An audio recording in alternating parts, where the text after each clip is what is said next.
தோழர்களே, தமிழ்நாடு கலை இலக்கிய பெருமன்றம் முன்னெடுத்திருக்கிற நாளும் ஓர் அதிகாரம் என்கிற தலைப்பின் கீழ் நாம் தொடர்ந்து நம்முடைய கலை இலக்கிய பெருமன்றம் மக்களோடு மக்களாக மக்கள் இலக்கியத்தை, மக்கள் வாழ்வியலை, தமிழருடைய பண்பாட்டுவியலை, தமிழனுடைய அறிவியல் கோட்பாட்டை உலகம் முழுவதும் சொன்ன இலக்கியத்தை நாம் முன்னெடுத்து இணைய வாயிலாக நாம் தொடர்ந்து பயணித்துக் கொண்டிருக்கிறோம். நம்முடைய தமிழ்நாடு கலை இலக்கிய பெருமன்றம் முன்னெடுத்திருக்கிற இந்த நிகழ்ச்சி 7ஆம் நாள் நிகழ்வில், அதாவது 8ஆம் நாள் நிகழ்வு தொடக்க நாள் அல்லாமல் 7ஆம் நாள் நிகழ்வில் நாம் இன்றைக்கு மக்கட்பேறு என்கிற அதிகாரத்தின் கீழ் இணைய வாயிலாக நாம் இணைந்திருக்கிறோம். இன்றைக்கு நம்மோடு முற்றோதல் செய்வதற்காக விருதுநகர் மாவட்டம் சுப்பையாபுரம் அரசு மேல்நிலைப் பள்ளியினுடைய அருமை மாணவி சிவகுமார் மாரியம்மாள் தம்பதியினுடைய அருமை மகளார் சி நித்திலா அவர்கள் 10ஆம் வகுப்பு படிக்கக்கூடிய மாணவி நம்மோடு மக்கட்பேறு என்கிற அதிகாரத்தை முற்றோதல் செய்வதற்காக இணைய இருக்கிறார். இவரை பற்றி சொல்ல வேண்டும் என்றால், இவர் பள்ளி இருக்கக்கூடிய பகுதியில் ஒரு மிகப்பெரிய நெடுஞ்சாலை இருக்கிறது, எல்லோருக்கும் தெரியும், விருதுநகர் மாவட்டம் சொல்லக்கூடிய மக்கள் அந்த பகுதியில. ஆனால் விடுமுறை நாட்களில் கூட அந்த நெடுஞ்சாலை பகுதியை கடந்து தன்னுடைய அம்மா மாரியம்மாள் அவருடைய பேர் உதவியோடு கடந்து வந்து இவர் திருக்குறளை முழுமையாக முற்றோதல் செய்கிற அளவிற்கு வளர்ந்திருக்கிறார் என்றால் உண்மையிலே நாம் இவரை பெருமையோடு பாராட்ட வேண்டிய கடமையும் பொறுப்பும் நம் அத்தனை பேருக்கும் இருக்கிறது. இவரை பற்றி இன்னொரு செய்தி சொல்ல வேண்டுமென்றால், நன்றாக படிக்கக்கூடிய மாணவியும் கூட. நாம் அடிக்கடி சொல்லுவது போல விருதுநகர் மாவட்டம் சுப்பையாபுரம் அரசு மேல்நிலைப்பள்ளி தமிழக அளவில் உற்று நோக்கக்கூடிய பள்ளியாக அது அமைந்திருக்கிறது. காரணம், இங்கு படிக்கக்கூடிய பெரும்பாலான மாணவிகளை நாம் கடந்த 2-3 நாட்களுக்கு முன்பாக கூட சொன்னோம். கடந்த வாரங்களில் 2 மாணவிகள் சமீபத்தில் கூட முற்றோதல் செய்து தமிழக முதலமைச்சருடைய அந்த பரிசு தொகையை பெற்றிருக்கிறார். அப்படி சிறப்புமிக்க இந்த பள்ளியில் நம்மோடு இதற்காக பெரிய உதவி செய்து வருபவர் ஆசிரியர் ராஜசேகர் அவர்கள். அவரையும் அவரோடு சேர்ந்து இந்த நிகழ்ச்சிக்கு ஒருங்கிணைப்பாக இருக்கக்கூடிய அத்தனை ஆசிரியர்களையும் நாம் கலை இலக்கிய பெருமன்றத்தின் சார்பாக நெஞ்சம் நிறைந்த வாழ்த்துக்களையும் பதிவு செய்து இன்றைக்கு முற்றோதல் செய்வதற்காக சி நித்திலா அவர்கள் இணைந்திருக்கிறார். இன்றைக்கு உரையாளராக இணைந்திருக்கக்கூடிய பேராசிரியர் இலக்கணத்தில், சங்க இலக்கியத்தில் நல்ல புலமை பெற்ற பெண் ஆளுமை இவர்.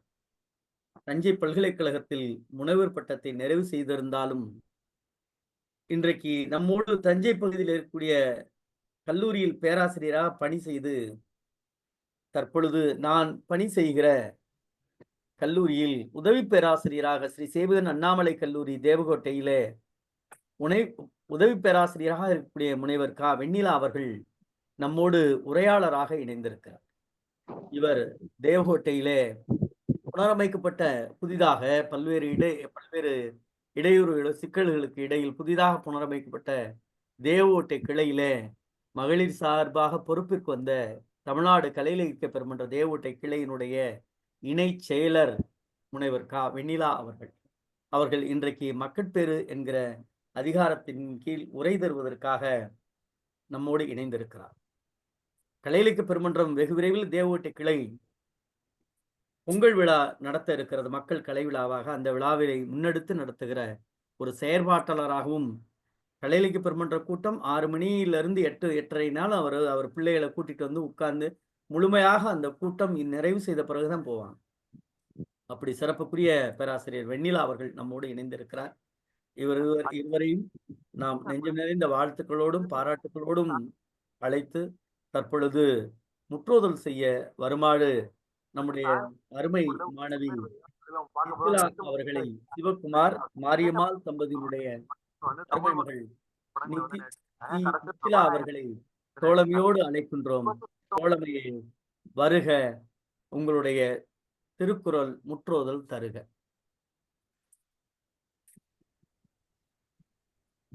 வணக்கம் சார். வணக்கம்மா, சொல்றேம்மா. தமிழ்நாடு கலை இலக்கிய பெருமன்றத்தை சார்ந்த அனைவருக்கும் வணக்கம். செல்வங்களுள் சிறந்த செல்வமான நல்ல அறிவார்ந்த குழந்தை செல்வத்தை பற்றி வள்ளுவ பெருந்தகை 10 குறட்பாக்களில் குறிப்பிடுகிறார். 7வது அதிகாரம் மக்கட்பேறு. பெருமவற்றுள் யாமறிவது இல்லை, அறிவறிந்த மக்கட்பேறு அல்ல பிற. எழுபிறப்பும் தீயவை தீண்டா பழிப்பிறங்கா பண்புடை மக்கட்பெறின். தம் பொருள் என்ப தம் மக்கள், அவர் பொருள் தம் தம் வினையான் வரும். அமிழ்தினும் மாற்ற இனிதே தம் மக்கள், சிறுகை அளாவிய கூழ். மக்கள் மெய்த்தீண்டல் உடற்கின்பம், மற்றவர் சொற்கேட்டல் இன்பம் செவிக்கு. குழல் இனிது யாழ் இனிது என்ப தம் மக்கள், மழலைச்சொல் கேளாதவர். தந்தை மகற்காற்றும் நன்றி அவையத்து முந்தி இருப்பச் செயல். தம்மின் தம் மக்கள் அறிவுடைமை மாநிலத்து மண்ணுயிர்க்கெல்லாம் இனிது. ஈன்ற பொழுதின் பெரிதுவக்கும் தன் மகனை சான்றோன் என கேட்ட தாய். மகன் தந்தை காற்றும் உதவி இவன் தந்தை எண்ணூற்றான் கொல் எனும் சொல். அனைவருக்கும் நன்றி. உங்கள் சொல் மிகப்பெரிய வில் அப்படி இருந்தது. ரொம்ப மகிழ்ச்சி, நல்லா இருந்தது. குரல் வளம், வள்ளுவனுடைய குரலை சொல்வதற்கு உங்களுடைய குரல் வளமும் பொருத்தமாக இருந்தது. அதற்காக குறிப்பாக மீண்டும் ஒரு முறை உங்கள் பெற்றோராகிய சிவகுமார் மாரியம்மாள் தம்பதியினருக்கும் வாழ்த்து. ஏன்னா பிள்ளைங்களை முற்றோல் செய்வதற்கு பெற்றோருடைய ஒத்துழைப்பு ரொம்ப முக்கியம். ஆசிரியர்கள் நாங்கள் என்னதான் சொல்லி கொடுத்தாலும் பெற்றோர்களும் அதில் ஒத்துழைப்பு தேவை. அதை நிறைவு செய்திருக்க உங்கள் பெற்றோருக்கும், உங்கள் பள்ளியினுடைய ஆசிரியர் பெருமக்களுக்கும், உங்கள் பள்ளியினுடைய தலைமை ஆசிரியர் உள்ளிட்ட அத்துணை பேருக்கும், கல்வி இலாக்கா அதிகாரி அத்தனை பேருக்கும் தமிழ்நாடு கலை இலக்கிய பெருமன்றம் நெஞ்சம் நிறைந்த வாழ்த்துக்களையும் பாராட்டுக்களையும் தெரிவித்து, தோழமையே, இந்த மக்கட்பேறு என்கிற இந்த அதிகாரத்திற்கு உரை பொழிவு தருமாறு போற்றுதலுக்குரிய கலை இலக்கிய பெருமன்றத்தினுடைய தேவோட்டை கிளையினுடைய உதவி செயலர் முனைவர் க. வெண்ணிலா அவர்கள் உரை பொழிவு தருமாறு தோழமையோடு அழைக்கின்றோம். வருக. நன்றி ஐயா. ஐயா, நான் பேசுறது கேக்குதா? கேக்குது. ஐயா முத்துக்குமாரசாமி ஐயா, நீங்க தான் நிறைவா பேசுறீங்க. கொஞ்சம் பொறுத்தருங்க. நன்றி. நீங்க பேசலாம். கேக்குமா? தமிழ்நாடு கலை இலக்கிய பெருமன்றம் முன்னெடுத்து நடத்தக்கூடிய இந்த திருக்குறள் நிகழ்வானது ஒரு வரலாற்று சிறப்பு மிக்கதாக தான் நான் நினைக்கின்றேன்.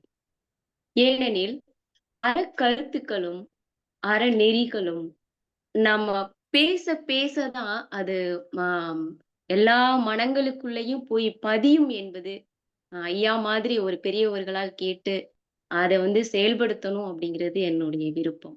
அவ்வகையில் தமிழ்நாடு கலை இலக்கிய பெருமன்றத்தின் தலைவர் அவர்களுக்கும் செயலர் அவர்களுக்கும் உறுப்பினர் அவர்கள் அனைவருக்கும் எனது மனமார்ந்த வணக்கத்தை தெரிவித்துக் கொள்வதில் பேரானந்தம் அடைகின்றேன். மக்கள் பேரு நேற்று நாம் பார்த்த வாழ்க்கை துணை நலம் என்பதனுடைய தொடர்ச்சி அப்படின்னு தான் சொல்லணும். நேற்று பேசிய பேராசிரியர் தோழர் எழிலரசன் ஐயா அவர்கள் மங்களம் என்ப மனைமாட்சி மற்றதன் நன்கலம் மக்கட்பேறு அப்படின்னு அந்த வாழ்க்கை துணை நலத்துல இத வச்சு முடிச்சிட்டாங்க. இந்த திருக்குறளுடைய அதிகார அமைப்பு, தலைப்பு இதெல்லாம் ஒரு தனிப்பட்ட ஆய்வுக்கே நம்ம உட்படுத்தணும். இல்லறவியல்ல அவங்க ஒரு படிப்படியாக எடுத்து வைத்து கூறக்கூடியது எல்லாம் தனி மனிதனுக்காக. தனி மனிதன் செம்மைப்படும் பொழுது அந்த சமுதாயம் செம்மை உறும் அப்படிங்கிறதுதான் இதனுடைய கருத்து. அதனை தொடர்ந்து இன்று புதல்வரை பெறுதல் அப்படின்னா நம்மளுடைய பரிமேலழகர் பெறுதல், இதனை மக்கட்பேறு அப்படின்னு சொல்லி நம்ம சொல்றோம். பேரு அப்படின்னா ரெண்டே இதுக்குத்தான் பேரு அப்படின்னு சொல்றாங்க. ஒண்ணு குழந்தை பேரு, இன்னொன்று வீடு பேரு. பெறுவதனால் பேரு. இந்த சிற்றின்பத்தால் விளையக்கூடிய குழந்தை பேரு பேரின்பத்தை கொடுப்பது அப்படிங்கிறத அடிப்படையில ரெண்டு பேரு தான் நம்மளுடைய இலக்கிய சொல்லாக நம்ம பயன்படுத்தி வருகிறோம். அவ்வகையில் இன்று புதல்வரை பெறுதல் அப்படின்னு அதிகாரம். புதல்வர் அப்படிங்கிறது ஒரு பொது பெயராக தான் நினைக்க தோணுது. மாணாக்கர் எப்படி மாணவியையும் மாணவனையும் ஒன்றிணைக்கின்றதோ, அதைப்போல்தான் புதல்வரும் ஆண்மகனையும் பெண் மகளையும் இணைப்பதாக நான் நினைக்கின்றேன்.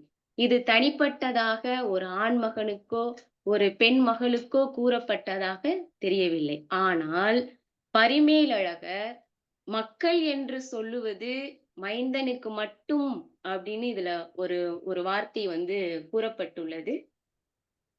அடுத்து பாத்தீங்கன்னா, இப்ப பெற்றோர் அப்படின்னு சொல்றோம். பெறுவதனால் பெற்றோர், பெறுவதனால் குழந்தைகளை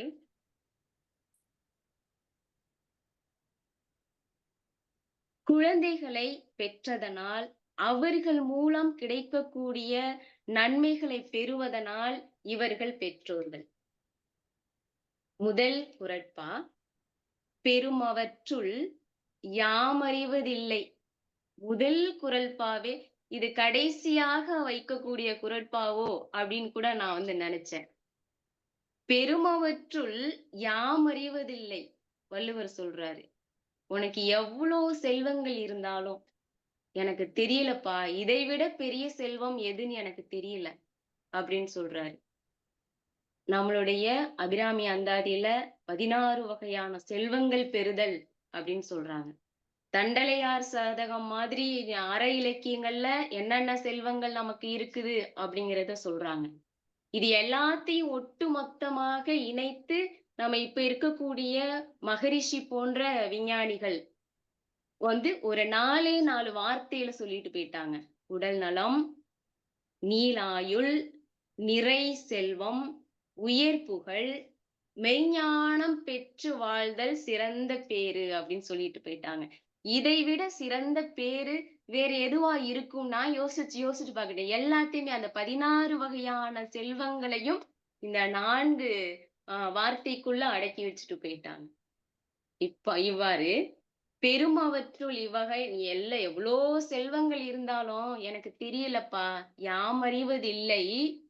அறிவறிந்த மக்கட்பேர் அல்ல பிற. ரொம்ப அழகான ஒரு வார்த்தை. அறிவறிந்த அப்படின்னு சொல்றாங்க. நேற்று நம்மளுடைய பொழிவுல கூட சொல்லும்போது கல்வி வேறு அறிவு வேறு அப்படின்னு சொன்னாங்க. அதே மாதிரிதான் கல்வி வேறு அறிவு வேறு ஞானம் வேறு அப்படின்னு சொல்றாங்க. அப்ப கல்வினா என்ன, அறிவுனா என்ன, ஞானம்னா என்ன, அதற்கான தனித்தனி விளக்கங்கள் இருக்கா? ஒரு காணொளியில நான் கேட்கும்போது இலங்கை ஜெயராஜ் ஐயா அவர்கள் சொன்னாங்க, கல்வினா என்ன அறிவுனா என்ன அப்படின்னு சொல்லிட்டு. நல்ல ஒரு சின்ன கதை. எப்படின்னா, ஒரு இந்த நீர் இயந்திரம் இருக்கும், நீர் இயந்திரம். அதுல இப்ப போட்ட உடனே அந்த இயந்திரத்தை போட்ட உடனே தண்ணி வராது. அப்ப நம்ம என்ன செய்யணும்னா அந்த குழாய் வழியா கொஞ்சம் தண்ணியை உள்ள ஊத்தணும். அந்த குழாய் வழியா ஊத்தும் போது நம்ம அந்த இயந்திரத்தை இயக்கணும் அப்படின்னா அந்த தண்ணி வெளியில வரும். உள்ள இருக்கிற தண்ணி அறிவு, வெளியில இருந்து நம்ம ஊத்துறது கல்வி அப்படின்னு ரொம்ப எளிமையா ஒரு கதை மூலமாக இத விளக்கிட்டு போனாங்க. ரொம்ப அருமையா இருந்துச்சு. அப்புறம் ஞானம் அப்படின்னா என்ன, இதுக்கு சரியான ஒரு ஆங்கில வார்த்தை என்னவாக இருக்கும் அப்படின்னு சொல்லி பார்க்கும்போது நாலேஜ் வேற விஸ்டம் வேற அப்படின்னு சொல்றாங்க. சரி, இந்த ஞானத்துக்கு இன்னொரு வேற பொருள்கள் ஏதாவது இருக்குமா அப்படின்னா நம்ம திருக்குறள்லே சொல்றாங்க, வாளறிவன் அப்படின்னு ஒரு வார்த்தை பயன்படுத்துறார். வாளறிவன். சரி, இத முதல் குறள்பாவோட வரோம். பெருமவற்றுள் யாமறிவதில்லை. நீ பெற்ற செல்வங்களுக்குள்ள எனக்கு தெரிஞ்சு இவ்வளவு பெரிய செல்வம் எதுவும் இல்லப்பா.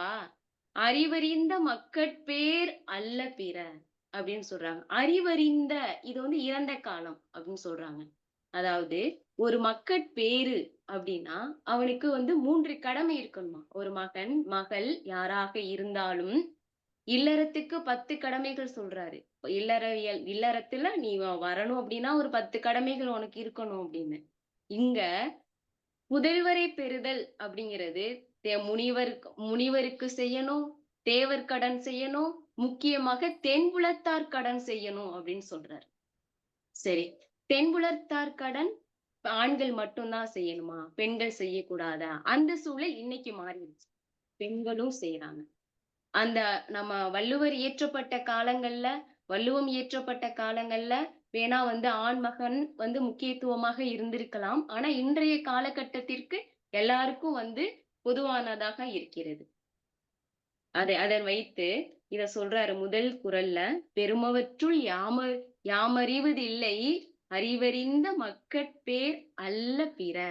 நல்ல ஒரு அறிவார்ந்த தன்னுடைய கடமையை உணரக்கூடிய ஒரு குழந்தையை நீ பெற்று எடுத்துட்ட அப்படின்னா, அதை விட செல்வம் உனக்கு வேற எதுவுமே இல்லப்பா அப்படின்னு சொல்லிட்டாரு. இத இறுதியில ஏன்னா ஆம், ஆம், அதாவது குழந்தை பிறந்து அதனுடைய இன்பங்கள்லாம் எப்படி இருக்குது அப்படின்னு சொல்லிட்டு கடைசியா அந்த பையனை வைக்க வேண்டிய வள்ளுவர் முதல்லே வச்சுட்டாரு. சரி, அடுத்தது பாருங்க. 2வது குறள். எழுபிறப்பும் தீயவை தீண்டா பழி பிறங்கா பண்புடை மக்கட்பெறின் அப்படின்னு சொல்றாரு. இந்த பிறப்பு அப்படிங்கிறதுல நம்மளுடைய தமிழ் சார்ந்த தத்துவங்கள் இதெல்லாம் நிறைய சொல்றாங்க.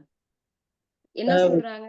நம்ம தத்துவத்துல 84 லட்சம் யோனி பேதங்களில் பிறந்து இறந்து அப்படியே வழி வழியா வந்துகிட்டு இருக்கோம். போதும்பா எனக்கு இந்த பிறவி, என்னை விட்டுருங்க அப்படின்னு சொல்லி மாணிக்கவாசகர் போன்ற ஞானிகள் கெஞ்சுறாங்க. அடுத்து பாத்தீங்கன்னா 7 பிறப்பு. இந்த 7 அப்படிங்கிற எண்ணு பாத்தீங்கன்னா நம்மளுடைய தமிழ் எழுத்துக்கள்ல 1, 2, 3 எல்லாமே குற்றிய லுகரத்துலதான் முடியும். இந்த 7க்கு மட்டும் முற்றிய லுகரம் அப்படின்னு ஒரு இலக்கண அமைப்பு உண்டு. இந்த 7 அப்படிங்கிற வார்த்தை 7 கடல், 7 உலகம், 7 இசை, 7 புத்த விகாரங்கள் இருக்குது, 7 நிறங்கள். இதன் அடிப்படையில் எல்லாத்துலயும் பாத்தீங்கன்னா இந்த 7 அப்படிங்கிற எண்ணு மிகப்பெரிய இடத்தை பெறுகின்றது. இந்த 7க்கும் பௌத்த சமயத்திற்கும் ஒரு தொடர்பு இருப்பதாக ஒரு ஆய்வு. இந்த 7 அப்படிங்கிறதுக்கும் பௌத்த சமயத்திற்கும் தொடர்பு இருக்கு அப்படின்னு சொல்றாங்க. சரி, 7 பிறப்பும் நம்ம 7 தலைமுறைகள் சொல்றோம்ல, 7 தலைமுறைகள்.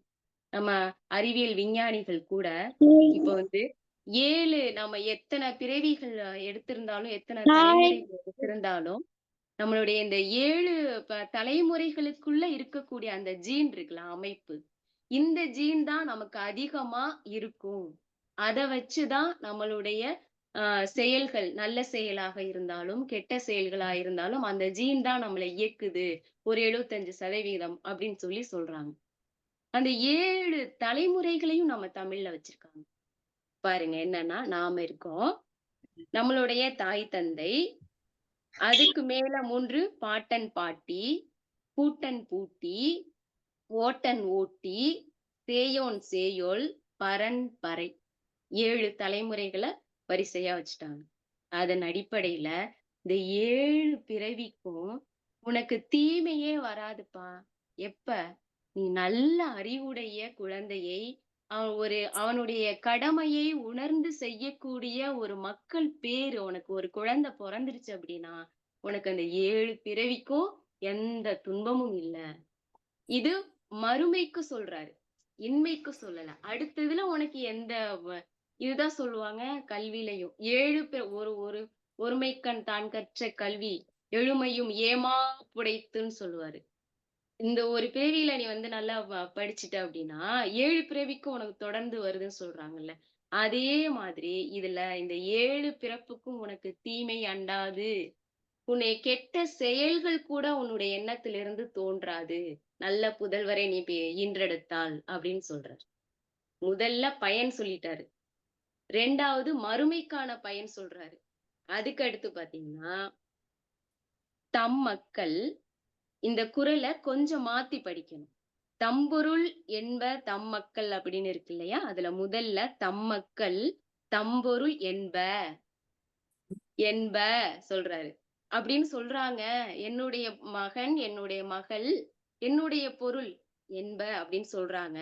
அவர் பொருள் தந்தம் வினையான் வரும். என்ன சொல்றாரு பாருங்க, இந்த இடத்துல இந்த பிறவி ஊழ் ஊழ் அப்படிங்கிறது ஒரே ஒரு அதிகாரத்திற்கு ஒரு இயல் இருக்கு அப்படின்னா அது வந்து ஊழியல் மட்டும்தான். இது உண்மையா உண்மை இல்லையா அப்படின்னு யாராலையுமே வந்து ஒரு யூகித்து அறியறதுக்கான ஒரு இது கூட நம்மளுக்கெல்லாம் தெரியல. நமக்கு இல்ல, எனக்கு தெரியாது. இது உண்மைதானா? அதுபடிதான் நடக்குதா என்னங்கிறது. ஏன்னா ரொம்ப ஆச்சரியமான ஒரு விஷயங்கள் வந்து ஊழ்ல சொல்றாங்க. இத சொல்றாங்க, நமக்கு ஒரு நல்ல குழந்தை வந்து பிறக்கணும் அப்படின்னா நம்ம வந்து நல்லது செஞ்சிருக்கணுமா. தம் மக்கள் தம் பொருள் என்ப. உன்னுடைய குழந்தை உன்னுடைய பொருள், அது உண்மை.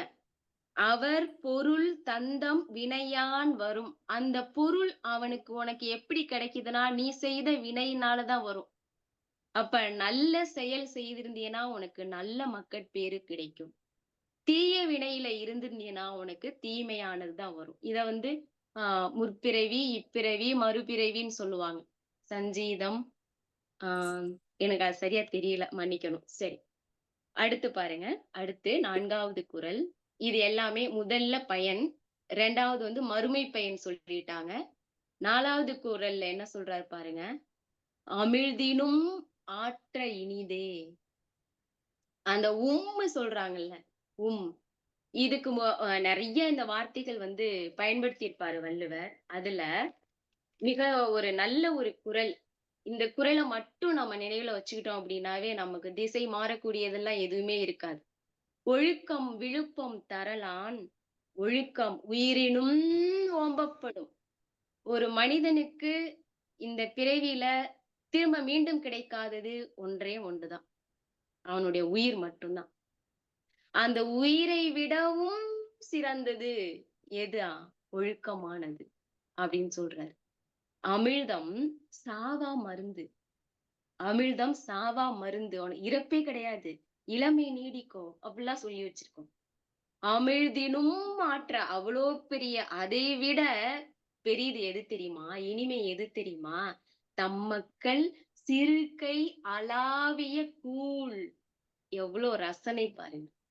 எவ்வளவு பெரிய, நம்ம சும்மா இயல்பாவே பார்க்கலாம். ரொம்ப ஆஹ் ஒரு நேர்மையா இருக்கோம். நேர்மை அப்படிங்கிறது ரொம்ப ஸ்ட்ரிக்டா இருக்கோம் அப்படின்னு சொல்லிட்டு யாரு கூடயும் வந்து பேசாம ரொம்ப அவங்களுடைய வேலையில நல்ல உறுதியா இருப்பாங்க. ஒரு சின்ன கதை ஞாபகம் வருது, நான் சொல்லிக்கிறேன். அக்பர் பீர்பால் அப்படின்னு சொல்லிட்டு நம்ம கதைகள் வந்து படிச்சிருக்கோம். அப்படி இல்ல, அந்த அந்த கதைகள்ல அக்பர் வந்து ஒரு நாள் வந்து ரொம்ப சோகமா அரசவையில உட்கார்ந்திருக்காராம். எல்லா அமைச்சர்களும் மன்னருக்கு என்னாச்சு, ஒண்ணு உடல்நிலை சரியில்லாம இருந்தா இப்படி இருப்பாரு, இல்ல அப்படின்னா போர்க்காலம் ஆரம்பிச்சிருச்சு அப்படின்னா அப்படி இருப்பாரு. என்னாச்சுன்னு தெரியலையே. எல்லா அமைச்சர்களுக்கும் ரொம்ப குழப்பமா இருந்துச்சு. என்னன்னு கேக்குறாங்க, சொல்ல மாட்டேங்கிறாரு. கடைசியா சொல்றாரு, என்னைய ஒருத்தன் என் தாடிய பிடிச்சு இழுத்துட்டான் அப்படின்னு சொன்னாங்க. உங்க தாடிய பிடிச்சு இழுத்துட்டானா? எங்களை எல்லாம் மீறி யார் அவன் வந்திருக்க முடியும்? அவன் கைய வெட்டணும், தலைய எடுக்கணும். எல்லா அமைச்சர்களும் வீரர்களும் அப்படியே கொந்தளிச்சு நிக்கிறாங்க. பீர்பால் அப்ப அதுக்குள்ள வராரு. வரும்போது எல்லாம் அந்த அரசவையே ரொம்ப சலசலப்பா இருக்குது. என்னன்னு தெரியல. மன்னரை சுத்திலும் கூட்டமா இருக்கு. என்னன்னு தெரியல. போய் கேக்குறாங்க. கேட்கும்போது மன்னர் சொன்னாரு, பீர்பால், என்னுடைய தாடிய பிடிச்சு ஒருத்தன் இழுத்துட்டான் அப்படின்னா. அப்படியா அரசே? அப்ப அவனுக்கு வந்து இழுத்த கைகளுக்கு பொன் வளையலும் அவனுடைய வாய்களுக்கு இனிப்பும் கொடுங்க அப்படின்னு சொன்னாராம். உடனே அங்க இருந்த வீரர்கள் எல்லாம் பீர்பால் மேல கத்தி வைக்கிற அளவுக்கு வந்துட்டாங்க. அப்படின்னு ஏன் அப்படின்னு சொல்லி கேட்கும் பொழுது, நம்ம இவ்வளவு காவலுக்கு இடையில ஒருத்தன் மன்னனுடைய தாடிய பிடிச்சு இழுக்கிறானா, அவன் குழந்தை மட்டும்தான். அந்த அளவுக்கு எவ்வளோ உரிமை. நம்ம வெளியில வந்து பெரிய தலைவர்களாக இருந்தாலும் வீட்டுக்குள்ள வரும் பொழுது அந்த குழந்தைக்கு நாம எல்லாரும் குழந்தையா மாறிடுவோம். இது மக்களுடைய இயல்பு. அதான் பேரு. அதுதான் பேரு. அதான் மனதாலும் உடலாலும் எதை நாம அதிகமா விரும்புறோமோ, நேசிக்கிறோமோ அதுதான் பேரு அப்படின்னு சொல்லியிருக்காங்க. 4வது குறள்ல அமிழ்தினும் ஆற்றல் இனிது இனிதே தம் மக்கள் சிறுகை அளாவிய கூழ். இத ஒரு மன்னர் வந்து நம்மளுடைய புறநானூறுல வந்து பாடியிருக்காரு. அவர் பெயர் பாத்தீங்கன்னா பாண்டியன் அறிவுடை நம்பி.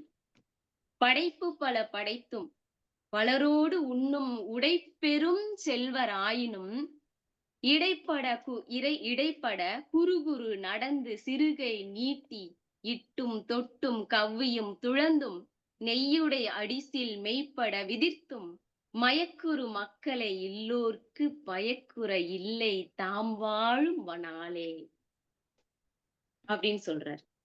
நம்ம எவ்வளவு பெரிய ஆளா இருந்தாலும் நம்ம சாப்பிடும்போது வந்து உட்கார்ந்து அப்படியே பிசைஞ்சு எல்லாத்தையும் நம்ம தட்டுல இருந்து பிசைஞ்சு அது கொஞ்சம் வாயில வச்சுக்கிட்டு நம்மளுக்கு கொஞ்சம் வாயில பூசி விட்டு உடம்பெல்லாம் பூசிக்கிட்டு அந்த அந்த ஒரு உணவு சாப்பாடு இருக்குல்ல, அது வந்து மிகப்பெரிய அமிழ்தினும் அமிழ்து அப்படின்னு சொல்றோம். ஏற்கனவே சொன்ன மாதிரி ஐம்புலன்களும் ஒரு இடத்துல இணையும் அப்படின்னா எங்க இணையும் அப்படின்னா சிற்றின்பத்தில மட்டும்தான் இணையும். சிற்றின்பத்தில் விளைந்த பேரின்பமாக தான் இந்த மக்கட்பேரை சொல்றாங்க. பேரின்பமாக. 4வது குறள், அமிழ்தினும் ஆற்ற இனிதே தம் மக்கள் சிறுகை அளாவிய கூழ். அடுத்த குறள், உடற்கு இன்பம், இதையும் மாத்தி படிக்கணும். உடற்கு இன்பம் மக்கள் மெய்த்தீண்டல். என்னுடைய உடம்புக்கு எது தெரியுமா இனிமை? என்னுடைய மகனோ மகளோ அப்படியே ஓடி வந்து என்னைய தொடும் பொழுது, கட்டி அணைக்கும் பொழுது, அதுதான் எனக்கு வந்து உடல் சுகம் அப்படின்னு சொல்றாரு. உடற்கு இன்பம் மக்கள் மெய்த்தீண்டல். மற்றவர் சொற்கே மற்று அவர், அத மற்றவர்னு படிக்காம மற்று அவர் சொற்கேட்டல் இன்பம் செவிக்கு அப்படின்னு சொல்றாரு. முதல்ல நாக்குக்கு எது சுவைன்னு சொன்னாரு, அமிழ்தினும் சுவை அப்படின்னு சொன்னாரு. அதுக்கடுத்து உடலுக்கு எது சுவை தரும், இனிமை தருது, என்னுடைய குழந்தைகளை வந்து கட்டி அணைப்பது. அழகா நம்ம பாரதி ஒரு பாட்டு சொல்லுவாரு, கன்னத்தில் முத்தமிட்டால் உள்ளந்தாம் கல்வெறி கொள்ளுதடி. சின்னஞ்சிறு கிளியே கண்ணம்மா, அந்த பாட்டு நம்ம எல்லாருமே படிச்சிருப்போம், கேட்டிருப்போம். அந்த பாட்டுல உன்னை விடிலோ, உன்னை வந்து நான் ஓடி நான் வந்து புடிச்சிட்டேன் அப்படின்னா கண்ணம்மா உன்மத்தம் ஆகுதடி. அந்த வார்த்தையினுடைய வலிமையை பாருங்க. உன்மத்தம் ஆகுதடி, நான் ஒரு பைத்தியக்காரனா போயிடுறேன், நான் வெறி பிடிச்சவன் மாதிரி ஆயிடுறேன் அப்படின்னு சொல்றாரு நம்மளுடைய பாரதி. இவர் நம்ம வள்ளுவர் சொல்றாரு பாருங்க, உடற்கு இன்பம் மக்கள் தீண்டல் மற்று அவர் சொல் கேட்டல் இன்பம் செவிக்கு. என்னுடைய செவிக்கு அவங்க பேசுறது அவ்வளவு இன்பமாயிருக்கு. 3 உணர்வுகள் வந்துருச்சு. அடுத்தது 6வது குறள்ல, குழல் இனிது யாழ் இனிது என்ப தம் மக்கள் மழலை சொல் கேளாதவர். இதுல ஒரு நயம் வந்து வள்ளுவர் செஞ்சிருக்கிறத நான் நினைச்சு பாக்குறேன். ரொம்ப வியப்பா இருக்கு. நம்மளோட இசை கருவிகள்ல பெருசா சத்தம் கேட்கக்கூடியதெல்லாம் இருக்கு. நம்ம சிவபெருமான் கையில உடுக்கை இருக்கு, அதெல்லாம் நல்லா டம் டம் டம் டம்னு கேக்கும். ஆனால் மாவினங்களையும் மயக்கிய குழலோசை, அதுக்கு 5 அறிவு தான். நம்ம என்ன சொன்னாலும் வந்து அது வந்து கொஞ்சம் தாமதமா தான் அது வந்து ஏத்துக்கும் இல்லையா? மாவினத்தையும், பெரிய இனம் சொல்லலாம், அல்லது விலங்கினத்தையும் மயக்கியவன் மாயவனின் குழலோசை. இங்க அந்த குழல் சொல்றாரு. வித்தகனை மயக்கிய கலைவாணியின் வீணை, இங்க வீணை யாழ் சொல்றார். யாழ் பாருங்க, இது 2ம் மென்மையான இசைகள், மனதை வருடும் இசைகள். பாருங்க, குழல் இனிது யாழ் இனிது என்ப தம் மக்கள் மழலை சொல் கேளாதார். இந்த இனிமையான இசைக்கு மயங்காதவர் யாரும் இல்ல அப்படிங்கறதா நம்ம உலகறிந்த ஒரு உண்மை. அந்த இசையிலையும் நுட்பமான இசையை தேர்ந்தெடுத்து அதைவிட சிறந்த ஒரு இனிமை எது தெரியுமா? நம்ம குழந்தை பேசுதுல்ல, முதல் வார்த்தை அம்மா சொல்லுதுல்ல, முதல் வார்த்தை அப்பா சொல்லுதுல்ல, முதல் வார்த்தை அத்தை சொல்லுதுல்ல, இங்கு சொல்லுதுல்ல, இங்கு இங்கு, அதுதான்டா உண்மையான ஒரு இசை அப்படின்னு சொல்றாங்க. எவ்வளவு ரசிச்சு இந்த குழந்தை அப்படிங்கிறது உண்மையிலேயே பேரு அப்படிங்கிறத உணர வைக்கக்கூடிய இடமாக இருக்கிறது வள்ளுவருடையது. அடுத்து பாருங்க, குழந்தை வந்து இவ்வளோ இன்பம் வந்து கொடுக்குது இல்ல, அந்த குழந்தைய நாம வந்து எப்படி வளர்க்கணும் அவர் சொல்றாரு பாருங்க. தந்தை மகற்காற்றும் நன்றி. ஒரு தந்தையானவன் இந்த குழந்தை நீ ஒரு பேராக நினைத்திருந்தால், உனக்கு அந்த பேராக இது கிடைத்தற்கரிய பொருள்னு நீ நினைச்சிருந்தீன்னா, உண்மையிலேயே அவனை எப்படி வளர்க்க வேண்டும் தெரியுமா? கற்றறிந்தவர்கள் இருக்கக்கூடிய அவையில் அவனையும் முன்னாடி நிறுத்தி வைக்கக்கூடிய அளவுக்கு அறிவு தெளிவுடன் நீ வளர்க்க வேண்டும். அதற்கான வாய்ப்பை நீ ஏற்படுத்தி கொடுக்க வேண்டும். அதுதான் உண்மையான தந்தைக்கும் தாய்க்கும் கடமை அப்படின்னு சொல்லு. தந்தை மகற்காற்றும் நன்றி அவையத்து முந்தி இருப்பச் செய். அவை அப்படின்னு ஒரு நல்ல ஒரு தமிழ் வார்த்தை. இது அவை. நம்ம சங்கம் அப்படின்னு சொல்றது இது தொல்காப்பியத்துல சகரம் முதல்ல வராது. சங்கம் இருந்ததா இல்லையா இதுக்கான ஆய்வுகள்லாம் நம்மளுடைய அறிஞர்கள் சொல்லியிருக்காங்க. அப்ப அந்த சங்கத்திற்கு இணையான வார்த்தை என்ன இருக்குங்கிற பார்க்கும்போது அவை. அவை இருக்கு. சபை நம்ம சொல்றோம். அது சா முன்னெழுத்து வருது. அவை. தந்தை மகற்காற்றும் நன்றி. ஒரு உதவி என்னன்னு கேட்டீங்கன்னா, அவையத்து முந்தி இருப்பச் செயல். எல்லா சான்றோர்கள் கூடவும் நீ அவனை முன்னாடி கொண்டு போய் வைக்கிறதா உன்னுடைய உண்மையான கடமை. அதுதான் உன்னுடைய பேரு அப்படின்னு சொல்றாரு. அடுத்த குறள். தம்மக்கள் அறிவுடைமை. தம்மின் இல்ல. தம் மக்கள் அறிவுடைமை மாநிலத்து தம்மின் மண்ணுயிர்க்கெல்லாம் இனிது. இதையும் அந்த வரிகளை வார்த்தையை மாத்தி படிக்கணும். தம் மக்கள் அறிவுடைமை மாநிலத்து, இந்த மிகப்பெரிய நிலத்து தம்மின் மண்ணுயிர்க்கெல்லாம் இனிது. நீ இப்படி அவையில கொண்டு போய் நிறுத்திட்ட அப்படின்னா யாருக்கு மகிழ்ச்சி? கற்றறிந்தவர்களுக்கு இந்த உலகம் உன்னால் பயன்பட போகுது அப்படின்னு அறிந்தவர்களுக்கு இந்த உலகத்திற்கு எல்லாத்துக்கும் இனிமைதான்ப்பா. நாம் உன்னுடைய மகனால் நம்முடைய குழந்தையாக இந்த உலகம் இன்பம் அடைய போகிறது அப்படின்னு நினைக்கிறாங்கல்ல, அவங்களுக்கு எல்லாருக்கும் இனிமைதான்ப்பா உன்னுடைய மகனுடைய வளர்ப்பினை பார்த்து அப்படின்னு சொல்றார். தம்மக்கள் அறிவுடைமை மாநிலத்து மண்ணுயிர்க்கெல்லாம் இனிது அப்படின்னு சொல்லியாச்சு. அடுத்து பாத்தீங்கன்னா ஈன்ற பொழுதில். அப்ப தந்தைக்கு மட்டும்தான் பொறுப்பா, அம்மாக்கு இல்லையா? அம்மா மகிழ்ச்சி அடைய மாட்டாளா அப்படின்னு சொல்லி கேட்டோம் அப்படின்னா, ஈன்ற பொழுதில் பாருங்க, தந்தை 10 மாதத்திற்கு பிறகு குழந்தை வந்ததுக்கு பிறகு அவர் எப்படியெல்லாம் சான்றோனாக ஆக்கி அவரை முன்னாடி வச்சு அவரு பெருமை அடைகிறாரோ, ஒரு குழந்தையை கருவிலிருந்து சுமந்து இறுதி வரையிலும் தன்னுடைய மனதிலே சுமந்திருப்பவள் தாய். அவள் எவ்வளவு பெரிய மகிழ்ச்சி அடைவாளாம். ஈன்ற பொழுதின் பெரிதுவக்கும் தன் மகனை. இந்த இடத்துல மகனை அப்படின்னு சொல்றது நம்ம நல்ல ஒரு ஆளுமை திறனோடு இருக்கக்கூடிய மகளை கூட நம்ம மகன் என்று சொல்வதும், பாசமாக மகனை மகள் என்பதும், மக மாத்தி சொல்லக்கூடிய பால் இருக்கு இல்லையா, அது நம்மளுடைய அன்பிலையும் வரும், அவங்களுடைய ஆளுமையிலையும் வரும். இது மகனுக்கு மட்டும் உரியது அப்படி சொல்லியிருக்காங்க அப்படின்னா நம்ம அதை அப்படி நம்ம எடுத்துக்க வேணாம் அப்படிங்கறதா என்னுடைய தாழ்மையான கருத்து. ஈன்ற பொழுதின் பெரிதுவக்கும் தன் மகனை சான்றோன் என கேட்ட தாய்.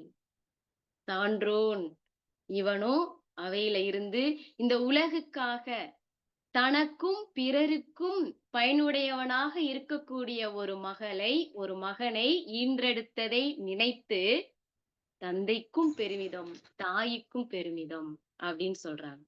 அடுத்த குறள். இதெல்லாம் செஞ்சாச்சு. இப்ப அப்பாவுடைய கடமை, அம்மாவுடைய மகிழ்வு, பெருமிதம் எல்லாம் சொல்லியாச்சு. சரி, மகன் எப்படி இருக்கணும்? மகனுடைய கடமை என்ன? அவங்களுடைய கடமைன்னு ஒண்ணு இருக்கு இல்லையா? அது என்ன சொல்றாங்க பாருங்க. மகன் தந்தைக்கு ஆற்றும் உதவி. தந்தை அப்படின்னா அப்பா மட்டும் இந்த இடத்துல நம்ம சொல்ல வேணாம். இப்போ அப்பா இல்லாத, மன்னிக்கணும், ஒரு பெற்றோர் ஒரு நபர் வளர்க்குறாங்கன்னு வச்சுக்கோங்களேன். தாயாகவும் தந்தையாகவும் தன்னுடைய குழந்தைகளுக்கு எல்லாமே அவங்கதான் இல்லையா? அது மாதிரி மகன் தந்தைக்கு ஆற்றும் உதவி இவன் தந்தை எண்ணூற்றான். இவன் என்ன புண்ணியம் செஞ்சானோ முற்பிறவியை கொண்டு வந்துட்டாரு பாருங்க. ஊழ் கொண்டு வராரு. இவங்க அப்பா, அம்மா இந்த குழந்தையை பெறுவதற்கு என்ன புண்ணியம், என்ன பாக்கியம் செஞ்சாங்கன்னே தெரியலப்பா. வியந்து வியந்து போற்றுவது.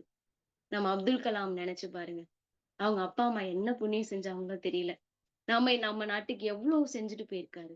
நம்ம திருக்குறள், நம்ம திருவள்ளுவர், அவங்க அப்பா அம்மாலாம் கடவுளா இருந்திருப்பாங்களோ? நான்லாம் நினைச்சிருக்கேன். இவரே இவ்வளவு பெரிய விஷயங்கள் எழுதும்போது அவங்க எப்படி இருந்திருப்பாங்க? ஒரு மரபு, ஒரு பண்பாடு என்பது நெறைய தவறுகள் செய்து செய்து தான் அந்த மனதிற்குள்ள ஒரு பண்பட்ட மனம் வரும் இல்லையா? அப்ப அவங்க அப்பா, அம்மா எப்படி இருந்திருப்பாங்க? இவருக்கு எப்படி இவ்ளோ கருத்துக்கள் வந்திருக்கு? அப்படிங்கிறது பெரிய வியப்பு. அதே மாதிரி தான். மகன் தந்தைக்கு ஆற்றும் உதவி, இவன் தந்தை எண்ணூற்றான் கொல் எனும் சொல். அருமையா முடிச்சுட்டாங்க. இதுல ஒரு 7 வகையா நம்ம இத பார்க்கலாம். என்னன்னா, முதல்ல செல்வத்தில் எல்லா செல்வத்திலயும் சிறந்தது மக்கள் பேறு அப்படின்னு சொல்லிட்டாரு. மறுமை பயன் சொல்லிட்டாரு. நீ இப்படி உனக்கு நல்ல குழந்தைகள் இருந்துச்சுன்னா, நீ மறுமையில நீ எப்படி இருப்ப? அத சொல்லிட்டாரு. இம்மைக்கான பயன்கள். உன்னுடைய அந்த ஐம்புல நுகர்வு இருக்குல்ல, இம்மைக்கானது. உனக்கு என்னென்னலாம் மகிழ்ச்சி தருது? ஒரு தொடு உணர்வு கூட அதுக்கு தருதாம். சுவை உணர்வு தருது. செவி இன்பம் தருது. இதெல்லாம் இன்மைக்கான பயன் அப்படின்னு சொல்றாரு. தந்தை மக்களுக்கு செய்யும் உதவி, செய்யும் கடமை, தந்தையின் செயலால் அறிவுடையோர் எப்படி மகிழ்றாங்க? தாயின் மகிழ்ச்சி, குழந்தைகள் பெற்றோர்களுக்கு என்ன செய்ய வேணும்? திருக்குறள் அப்படின்னு இது மனப்பாடம் செய்வதற்கு மட்டுமல்ல, மனதில் இருத்திக் கொள்வதற்கு. இந்த ஒரு வார்த்தைகளையும் நம்ம அடிப்படையா வைத்துக்கொண்டு நம்ம வாழ்க்கையில் நம்ம அப்படியே எடுத்துக்கிட்டே போனோம் அப்படின்னா, அப்படியே கைப்பிடிச்சு நடந்து போவார் திருவள்ளுவர். அப்படியே நம்ம கைப்பிடிச்சு. இல்லறவியல் பாருங்க. முதல்ல இல்வாழ்க்கை, அதுக்கப்புறம் வாழ்க்கை துணை நலம். துணை நலம். அது ஆணாகவும் இருக்கலாம், பெண்ணாகவும் இருக்கலாம். அது வாழ்க்கை துணை நலம். அது மாதிரிதான் இதுல புதல்வரை பெறுதல். இது பன்மையாக இருக்கும். பன்மை சொல் புதல்வர் அப்படிங்கிறது. ஆனா நம்ம ஆணுக்கு மகனாகவும் வச்சுக்கலாம், பெண் மகளாகவும் வச்சுக்கலாம். பொதுமைப்படுத்துறாரு. அப்படியே மெதுவா நம்மள கைப்பிடிச்சு அழைச்சிட்டு போறது. நிறைய ஆய்வுகள் இந்த திருக்குறள் நம்ம தொடர்ந்து நம்ம வாசிக்க நம்ம பொதுவெளிகள்ல பேச மக்கள் மனதில் போய் பதியும். இந்த முன்னெடுப்பை நம்மளுடைய தமிழ்நாடு கலை இலக்கிய பெருமன்றம் மிக அழகாக நேர்த்தியாக செய்து கொண்டிருக்கிறது. இதற்கு முனைப்பாக இருக்கக்கூடிய அனைவருக்கும் என்னுடைய நன்றிதான் சொல்லணும். வாழ்த்துக்கள் சொல்ல முடியாது. எல்லாருமே பெரியவங்க. மிக்க நன்றி. ஏதேனும் குறை இருப்பின் மன்னித்தருள்க. நன்றி, வணக்கம். நன்றிங்க ஐயா. வாய்ப்பு கொடுத்த ஐயா முருகன் ஐயா அவர்களுக்கு என்னுடைய மனமார்ந்த நன்றியை தெரிவித்துக் கொள்கிறேன். நன்றிங்க ஐயா.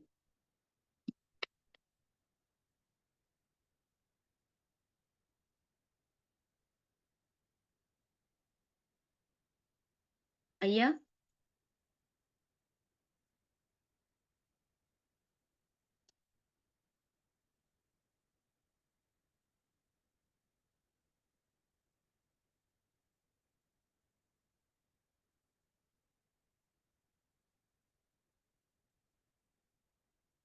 ஐயா பேராசிரியர் அவங்க முடிச்சிட்டாங்க. வந்துட்டு கிடைக்கல. கொஞ்சம் ஆன் பண்ணே கிடைக்கல. வேற ஒண்ணும் இல்ல. நன்றி. வழக்கம் போல் பின்னூட்டத்தை தொடக்கி வைக்கிறேன். ஆமா, நல்லா இருந்தது. ரொம்ப மகிழ்ச்சி. எங்க பக்கத்துல இருந்து மேகலா சொல்லிட்டே இருந்தாங்க. குரல்ல மெருகூட்டி இருக்கு. அவங்க பேசுறது ரொம்ப குழந்தையா இருக்கும். இப்ப நல்லா இருக்கு அப்படின்னு நேரத்துல அவங்களும் பக்கத்துல இருந்து கேட்டு தான் போறாங்க. ரொம்ப மகிழ்ச்சி பேராசிரியரே. வழக்கம் போல் பின்னூட்டத்தை தொடக்குகிற ரவீந்திர பாரதி ஐயா, அடுத்ததாக முத்துக்குமாரசாமி ஐயா. ரவீந்திர பாரதி ஐயா, கவிஞரே ஆரம்பிக்கலாம். சொல்ல அன்பான தோழமைகளே, உங்கள் அனைவருக்கும் என்னுடைய அன்பான வணக்கம். வெண்ணிலா சகோதரி வெண்ணிலா அவர்கள் மிக இயல்பாக, தெளிவாக, அழகாக, அருமையாக நம்ம உணர்ந்து லயித்து அவர்களே அதுல ரொம்ப தோய்ந்து அருமையா கொடுத்தாங்க. அந்த சொன்ன விதம், அவர்களுடைய உரை வழங்கிய விதம் ரொம்ப நல்லா இருந்தது. வாழ்த்துக்கள். நமக்கு கலை இலக்கிய பெருமன்றத்துக்காரர்களாகிய நாம் திருக்குறளை எவ்வாறு வாசிக்க வேண்டும் என்பதை நாம் ஒரு புதிய பார்வையில பார்க்கணும். ஒரு மீள் வாசிப்புக்கு உட்படுத்த வேண்டும். ஒரு 2000 ஆண்டுகளுக்கு முன்ன படைத்த அந்த மாபெரும் இலக்கியத்திற்கு 1000 ஆண்டு கழிச்சு பரிமேலழகர் உரை எழுதினார். ஏன் பரிமேலழகர் கொண்டாடப்படுகிறார்? அங்கதான் நாம சிந்திக்க வேண்டும். பரிமேலழகர் சனாதன பார்வையில் அவர் இந்த திருக்குறளுக்கு உரை எழுதியிருக்கிறார். அது குறிப்பா சொல்ல போனா மனு தர்மத்தினுடைய அடிப்படையில் தான் விளக்கம் கொடுக்கிறார். இதுக்கு சரியான அடி நம்ம சுந்தரம் பிள்ளை அவர்கள் சொல்லியிருக்கிறார். வள்ளுவர் செய் திருக்குறளை மறுவர நன்கு உணர்ந்தோர்கள் உள்ளுவரோ மனுவாதி ஒரு குலத்துக்கு ஒரு நீதி. இந்த ஒரு குலத்துக்கு ஒரு நீதியில கிடையாதுங்க, பிறப்புக்கும் எல்லா உயிருக்கும். இது தெரியாத பரிமேலழகருக்கு? பரிமேலழகர் சொல்றாரு பாருங்க, மக்கள் பேருன்றதுக்கு அவர் ஒரு விளக்கம் கொடுக்கிறார். அஃதாவது இரு பிறப்பாளர் மூவராலும். யார் இரு பிறப்பாளர்? பிராமணர், சத்திரியர், வைசியர் மூவராலும் இயல்பாக இருக்கப்படும் கடன் மூன்றனுள். அது என்ன? முனிவர் கடன் கேள்வியாலும், தேவர் கடன் வேள்வியாலும், தென்புலத்தார் கடன் புதல்வரை பெறுதலாலும், அக்கடன் இருத்தற் பொருட்டு நன்மக்களை பெறுதல். என்னையா கொடுமை இது! இந்த இரு பிறப்பாளருக்கு மூவருக்கும் தொண்டு சேர்த்துக்கு தான் பிள்ளைகளை பெக்கணுமா? இது திருக்குறளையே நாசப்படுத்துகிற கருத்து இது. பாரதி சொல்லுவாள், நாசம் கூறும் நாட்டு வைத்தியர். அந்த மாதிரி இதுல நம்ம நிராகரிக்கணும். கலை இலக்கிய பெருமன்றத்துக்காரர்கள் திருக்குறளை எச்சரிக்கையாக படிக்க வேண்டும். குறிப்பா எல்லாருக்கும் கிடைக்கிறது பரிமேலழகர் உரை தான் வாசிக்கிறதுக்கு கிடைக்கிறது. அதனால நாம கொஞ்சம் உணர்ந்து இதை மீள் வாசிப்பு செய்ய வேண்டிய இருக்கிறது. அப்போ திருக்குறள் வாழ்வியல் நூல். வாழ்வியலுக்காக எழுதப்பட்ட நூல், மனிதனுக்காக எழுதப்பட்ட நூல், கடவுளுக்காக எழுதப்பட்டது அல்ல. திருக்குறள் காலத்திலே நான் அடிக்கடி சொல்றது உண்டு, பௌத்த, சமண, ஆசீவக, செல்வாக்கு தமிழ் சமூகத்திலே வந்துவிட்டது. அப்பவே சனாதனத்தை எதுக்கு சமாதானம் மெல்ல நுழையுது. அதை அப்பவே எதுக்க ஆரம்பிச்சுன்னா திருக்குறள்ல பிறப்புக்கும் எல்லா உயிர்க்கும்ன்ற. சரி, இவர் இங்க புதல்வர்கள் என்பது மனித சமூகம் தொடர்ந்து இயங்க வேண்டுமானால் மனிதர்கள் இறக்கலாம், மனித குலம் அழியாது என்றார் லெனின். அந்த அழியாத மனித குலம் தொடர்ச்சியாக நீரோட்டம் போல இருந்து கொண்டே இருக்க வேண்டுமானால் புதல்வர்களை பெற வேண்டும். என்ன சொல்றான்? புதல்வர்களை யார் பெற வேண்டும்னா பிராமணர், வைசியர், சத்திரர், பிராமணர், வைசியர், பிராமணர், சத்திரியர், வைசியர், இந்த 3 பேத்துக்கு தான் புதல்வர்களை பெறக்கூடிய கடமை இருக்குதுன்றான். மொத்த திருமணம் பண்றதுக்கு உரிமை கிடையாது. இதை நாம ஏத்துக்க முடியுமா? முடியாது. அதனால மக்கள் செல்வம், குழந்தை செல்வத்தை பற்றி தான் இந்த அதிகாரத்துல திருவள்ளுவர் மிக அழகாக எடுத்து வைக்கிறார். இந்த எழுபிறப்பு, வினை பயன் என்பது எல்லாம் இந்த பௌத்தர்களும் சமணர்களும் ஆசிரியர்களும் ஏற்றுக்கொண்டது. அவர்கள் கடவுளை பற்றி பேசுவதில்லை, கடவுளை ஏறக்குறைய நம்புவதில்லை. ஆனால் மறுபிறப்பு உண்டு என்பதும், விதியின் பயன் என்பதும், ஊழ் என்றால் வேற ஒண்ணு இல்லை, ஊழ் என்று விதி. அந்த முன்னர் விதிக்கப்பட்ட விதிதான் எல்லாம் நடக்கும்ன்றதுதான் ஊழ். அது ஊழுக்கே ஒரு அதிகாரம் கொடுத்திருக்காரு. ஆனா வள்ளுவர் அந்த ஊழையும் உப்பக்கம் காண்பர், உழைவின்றி தாழாது உயர்த்து போறான். ஊழையும் பின்தள்ளினுடைய அங்கதான் வள்ளுவர் நிற்கிறார். ஊழுக்கே ஒரு அதிகாரம் வகுத்த வள்ளுவர் ஊழையையும் எதிர்த்து வைக்கிறார். அப்போ புதல்வர்களை பெறுதல் என்பது மனித வாழ்க்கைக்கு மிகவும் அவசியம். குடும்பமாக வாழுகின்ற மக்களுக்கு புதல்வர்கள் மிகவும் முக்கியம். அது இன்னொன்று சொல்ல பாருங்க, மக்கள் என்றால் பெண்களை தவிர்த்து, பெண்களை ஒழித்து ஆண்களை மட்டுமே குறிக்கிறது என்றான். யாரு? பரிமேலழகர். இதை ஏற்றுக்க முடியுமா? அதனால இதெல்லாம் இப்படிதான் பார்க்க வேண்டியிருக்கு. வெண்ணிலா அவர்கள் மிக அழகாக சொல்லியிருக்கிறார்கள். அந்த திருக்குறள் முற்றோதல் செய்த குழந்தை எனக்கு கொஞ்சம் இளையவழி கொஞ்சம் தகராறு பண்ணதுனால அதை கேட்க முடியல. இருந்தாலும் அந்த குழந்தைக்கு என்னுடைய வாழ்த்துக்கள். இந்த அருமையான நிகழ்வு இன்னைக்கு 7வது அதிகாரம் 8வது நாள் நாம் நிகழ்ச்சி நடத்தி கொண்டிருக்கிறோம். இதற்கு காரணமான நம்முடைய அருமை பொதுச் செயலாளர் அறம் அவர்களுக்கும், நம்முடைய கலைஞருக்கு பெறுகின்ற மாநில தலைவருக்கும், பொருளாளருக்கும், இதை அழகாக ஒருங்கிணைத்துக் கொண்டிருக்கின்ற அருமை ஐயா கருமூர்கள் அவர்களுக்கும் இந்த நேரத்திலே நாம் மீண்டும் மீண்டும் நன்றியை சொல்லிக் கொள்கிறேன். வாய்ப்புக்கு நன்றி, வணக்கம். நன்றி. ஒரு சிறிய தகவல். உங்கள்ட்ட இணையம் மட்டும்தான் தகராறு பண்ண முடியும். மத்த யாரும் தகராறு பண்ண முடியாது. பண்ணுனா நடக்கிறது. நாம தகராறுக்கே வர்றதில்ல. சின்னரா போட்டா சின்ன தகராறு, இல்ல பெரியரா போட்டா பெரிய தகராறு. இல்ல நிறைய இணையத்தை தவிர வேற யாரும் உங்கள்ட்ட தகராறு பண்ணவே மாட்டாங்க. நீங்க எவ்வளவு பெரியவங்கன்னு தெரியும். நன்றி, நன்றி. அடுத்ததாக முத்துக்குமாரசாமி தோழர். ஐயா,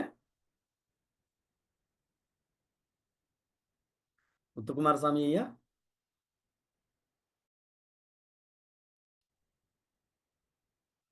நன்றி.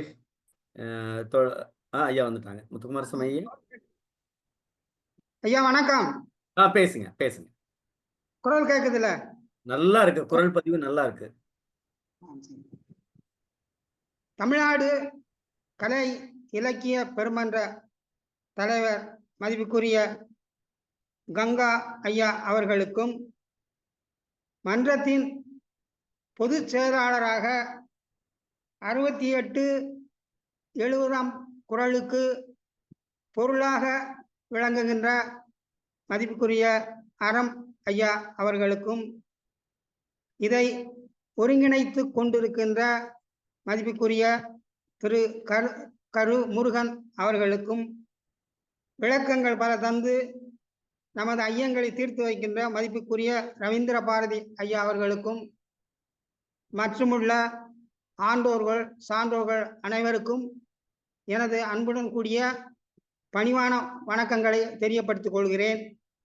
இன்று குறள் முற்றோதல் செய்த சிறுமி நித்யா அவர்களுக்கும், அவர்களுக்கு துணையாக இருந்த கற்பித்த ராசசேகர் ஐயா அவர்களுக்கும், உடன் உதவிய பள்ளி துறையைச் சேர்ந்த அனைவருக்கும் எனது வணக்கங்களை தெரியப்படுத்திக் கொள்வதோடு, இன்று குறளுக்கு விளக்கம் தந்த மதிப்புக்குரிய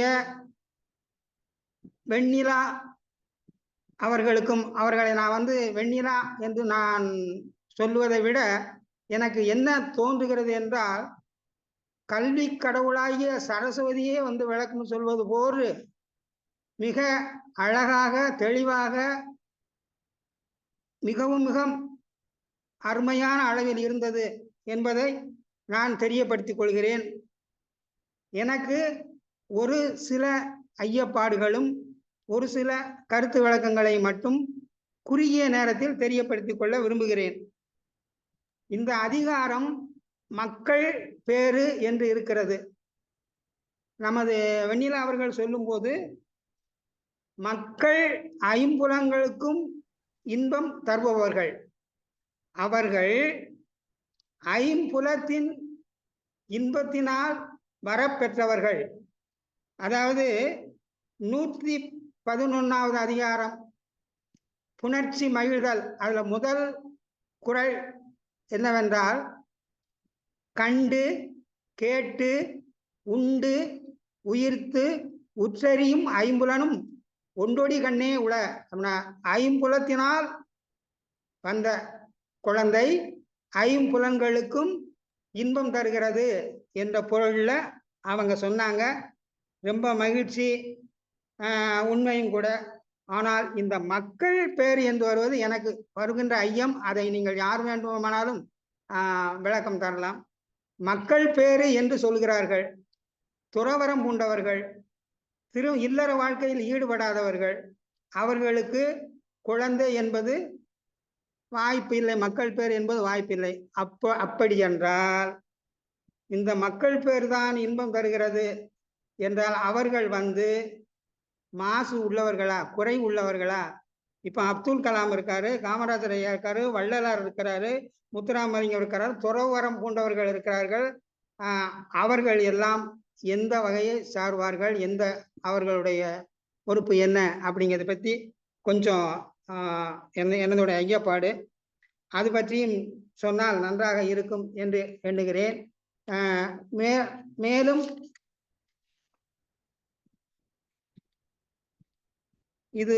இதுதான் என்னுடைய மற்ற மகன் என்பதற்கும் விளக்கம் தந்தார்கள்.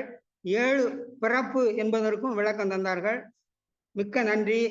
இந்த நிகழ்ச்சியில் எனக்கு வாய்ப்பு அளித்தமைக்கும் மற்றும் உள்ள அனைத்து ஆண்டு பிரயோகங்களுக்கும் நன்றி கூறி விடைபெறுகிறேன். நன்றி, வணக்கம். நன்றி முத்துக்குமாரசாமி ஐயா அவர்களே. தோழமை வணக்கமிக்க நம்முடைய தோழர் சிவசுப்பிரமணியன் தோழர் வாங்க. தோழர்கள் அனைவருக்கும் வணக்கம். நான் இன்னைக்கு கொஞ்சம் அவசர வேலையின் காரணமாக கொஞ்சம் தாமதமாக தான் வந்தேன். இருந்தாலும் இந்த 10 குறள்களையும் ஒப்புவித்த நித்யா மாணவிக்கு பாராட்டுகளும் வாழ்த்துக்களும். பேராசிரியர் வெண்ணிலா கடைசியில் உரை நிகழ்த்தும் போதே வந்துட்டேன். அவர்களுடைய குரல் இனிமையா மெருகூட்டுகிறது, அவர்களுடைய உரைக்கு நல்ல மெருகூட்டுகிறது. பிறகு ரொம்ப யதார்த்தமாக விளக்கி சொன்னார்கள், ரொம்ப எளிமையா. இதுல 2வது குறள்ல பழிபிறங்கா அப்படின்னு இருக்கு. பழிச்சொல்லுக்கு இடம் தராத மக்கள். பிள்ளைங்க இல்லைன்னா அந்த பழிச்சொல் பெண்ணுக்கே சொந்தமாக்கப்படுகிறது. அதாவது மலடி அப்படின்னு சொல்லியிருந்தாங்க பொதுவா. ஆண்களுக்கு அந்த பழிச்சொல்லாம் விழமாட்டுக்கு. அது ஒரு ஆணாதிக்கம் தான் என்று சொல்ல தோன்றுகிறது. பிறகு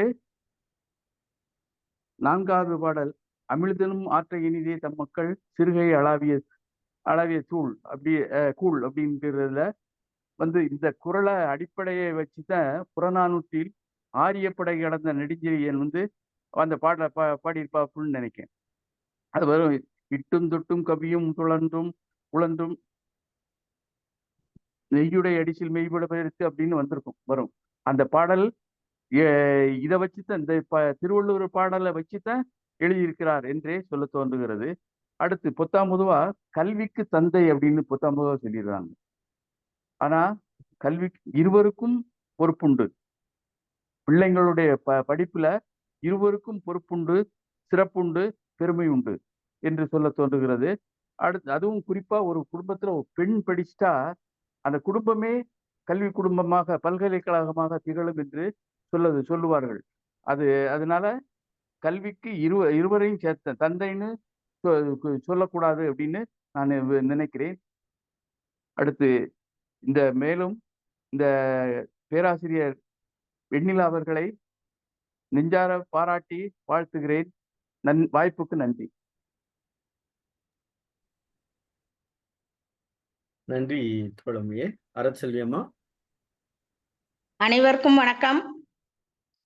இன்றைய தலைப்பு மக்கட்பேறு. நேற்று, இன்று, நாளை முக்காலத்துக்கும் பொருந்தக்கூடிய ஒரு தலைப்புனா அது மக்கட்பேறு. கிமுவா இருக்கட்டும், கிபியா இருக்கட்டும், இனி வரும் நூற்றாண்டு இருக்கட்டும், எல்லா காலத்துக்கும் பிள்ளைங்கன்னா இப்படிதான் இருக்கணும்னு அழகா கருத்துக்களை 10 குறளை சொல்லியிருக்காரு. அந்த 10 குறள்ல கடைசி 4 குறள் இருக்கு பாருங்க. அந்த 4 குறளும் நமது நிகழ்ச்சியில முற்றோதல் செய்யக்கூடிய அந்த குழந்தைகளுக்கு பொருந்தக்கூடிய குறளா இருக்கு. அந்த வகையில அந்த 4 குறள்களுக்கும் சொந்தக்காரரா இருக்க போகிற அனைத்து குழந்தைகளுக்கும் வாழ்த்துக்கள், பாராட்டுக்கள்.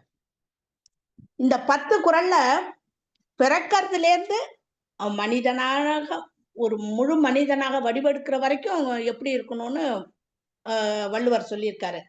அந்த கூழ், கைப்பட்டு வர அளாவிய கூழ், அந்த மழலை சொல், அதுல தொடங்கி நல்ல பையன் அப்படின்ற பேரு சபையில வாங்குற வரைக்கும் எப்படி இருக்கணும்னு சொல்லியிருக்காரு. இதுல தாய்க்குன்னு ஒரு குறள் சொல்லியிருக்காரு, ஈன்ற பொழுதில் பெரிதோக்கும். எனக்கு இதால சொல்லியிருப்பாரோன்னு. பொதுவாவே எல்லார் வீட்லயும் நடக்கக்கூடியது. அந்த பையனோ பொண்ணோ ஒரு சிறப்பு, ஒரு விருதோ ஒரு பாராட்டோ வாங்கிட்டு வீட்டுக்கு வந்துச்சுன்னா அப்பா சொல்லுவாரு, ஏன் புள்ளடி, அது என்ன மாதிரி தான் இருக்கும். அப்ப மட்டும் சொந்தம் கொண்டாடுவார். அது ஏதாவது தப்பு பண்ணிடுச்சுன்னு வச்சுங்க, அம்மாவை வச்சு செஞ்சிட, பிள்ளையாடி பெத்து வச்சிருக்க, உன் பிள்ளை இப்படி பண்ணிட்டு வந்திருக்கு அப்படின்னு சொல்றது ஒரு காலம் அந்த காலத்திலேயே இருந்திருக்குமோ. அதுக்காக அம்மா வந்து சான்றோன்னு எனக்கு கேட்டேன், என் பிள்ளை இப்படி ஒரு பேர் வாங்குறது, இந்த மனுஷன்ட்டேருந்தும் தப்பிச்சுக்கிட்டேன், எனக்கு கேட்கறதுக்கும் சந்தோஷமா இருக்குன்னு ஒரு கால் அந்த ஒரு மாதிரி ஒரு சூழலை நினைவுபடுத்தியது இருக்கலாம் என்று. அடுத்து பாத்தீங்கன்னா இந்த 62வது குறள் வருது பாருங்க. எல்லாமே வந்து அவங்களோட பிறவி பயன் அப்படின்ற மாதிரி, அதுக்கேத்த மாதிரிதான் குழந்தைங்க இருக்குன்ற மாதிரி அதுல வருது. அப்படி பார்த்தா நம்ம ஒரு வார்த்தையை அடிக்கடி பயன்படுத்துவோம். வாத்தியார் புள்ள மக்கு, டாக்டர் புள்ள சீக்குன்னு நல்லா சொல்லி கொடுக்குறாங்க. நல்லவங்க வீட்டு பிள்ளைகள்லாம் டல் அடிக்குது, இந்த அகாசுகா வீட்டு பிள்ளைகள்லாம் ஓகோன்னு இருக்கு. அதெல்லாம் இந்த கலிகாலன்றனால நடக்குதோ என்னவோ, அந்த குறள் கொஞ்சம் எனக்கு இடர்பாடா இருந்துச்சு. அடுத்து வந்து இந்த காலகட்டத்துக்கு 2 பேருமே சம்பாதிக்க போறாங்க. அப்பா டியூட்டிக்கு வர்றப்ப குழந்தை தூங்குது, வீட்டுக்கு வரும்போது குழந்தை தூங்கிட்டு இருக்கு. காலையில அவரு அது எழுந்திருக்கிறதுக்குள்ளே டியூட்டிக்கு போயிடுறாரு. அவங்கெல்லாம் ரொம்ப பாவப்பட்டவர்கள் தான் சொல்லணும். பிள்ளைகளை பார்க்க வெளிநாடு போனவங்க இவங்கெல்லாம் அந்த லிஸ்ட்ல குழந்தைய பார்க்க வைக்காது. அது நடக்கிறது, ஓடுறது, பேசுறது, சிரிக்கிறது, இந்த அழகெல்லாம் அவங்க ரசிக்கிறது கம்மி. அந்த ஒரு இது வந்து ரொம்ப வருந்தத்தக்க ஒண்ணு. அடுத்து ஒரு ஆசிரியர் என்பது 2வது பெற்றோர். அந்த வகையில நானும் பெற்றோர், எனக்கும் பிள்ளைகள் இருக்கு. இப்ப ஒரு கொரோனான்னு ஒரு பீரியட் வந்துச்சு பாத்தீங்களா. இதுக்கு முன்னாடி எல்லாம் பிள்ளைகளா இருந்துச்சு. இந்த கொரோனாவுக்கு அப்புறம் டோட்டலா பிள்ளைகள் மாறிடுச்சு. அதுக மனநிலையில, நடத்தையில, செய்கையில எல்லாமே மாறிடுச்சு. இந்த ஒரே ஒரு உதாரணம் உங்களோட ஷேர் பண்ணிக்கணும். நான் வந்து என்னோட வகுப்புல கட்டுரை வந்து தமிழ் எழுதி போட்டு அப்படியே பார்த்து எழுதுங்கலாம் எழுத மாட்டேன். ஒரு தலைப்பை கொடுத்து இது எழுது, 4 வரி எழுதுனாலும் உன் மண்டைக்குள்ள இருந்துதான் வரணும். அது வகுப்புலயே எழுதணும். எழுத்து பிழை மட்டும்தான் திருத்தி தருவேன். மற்றபடி அவன் என்ன வார்த்தை வச்சானோ அப்படியேதான் எழுது. நான் கொரோனாவுக்கு முன்னாடி ஒரு தலைப்பு கொடுத்தேன், ஆதலினால் கற்பது கற்கண்டே, கல்வியை பத்தி எழுதுன்னு சொல்லி கொடுத்தேன். நல்லா எழுதிருந்துங்க பிள்ளைங்க. அதுல பக்தோச்சலன்ற பையன் அழகா யதார்த்தத்தை எழுதியிருந்தான். நம்ம படிக்கலைன்னா ஒரு நாய் கூட மதிக்காது. நம்ம பெரியவனாகி வெளியூர்ல இருந்து வந்தோம், நம்ம ஊருக்கு வந்தோம்னா நல்லா இருக்கியா தம்பின்னு கூட ஒருத்தரும் கேட்க மாட்டாங்க.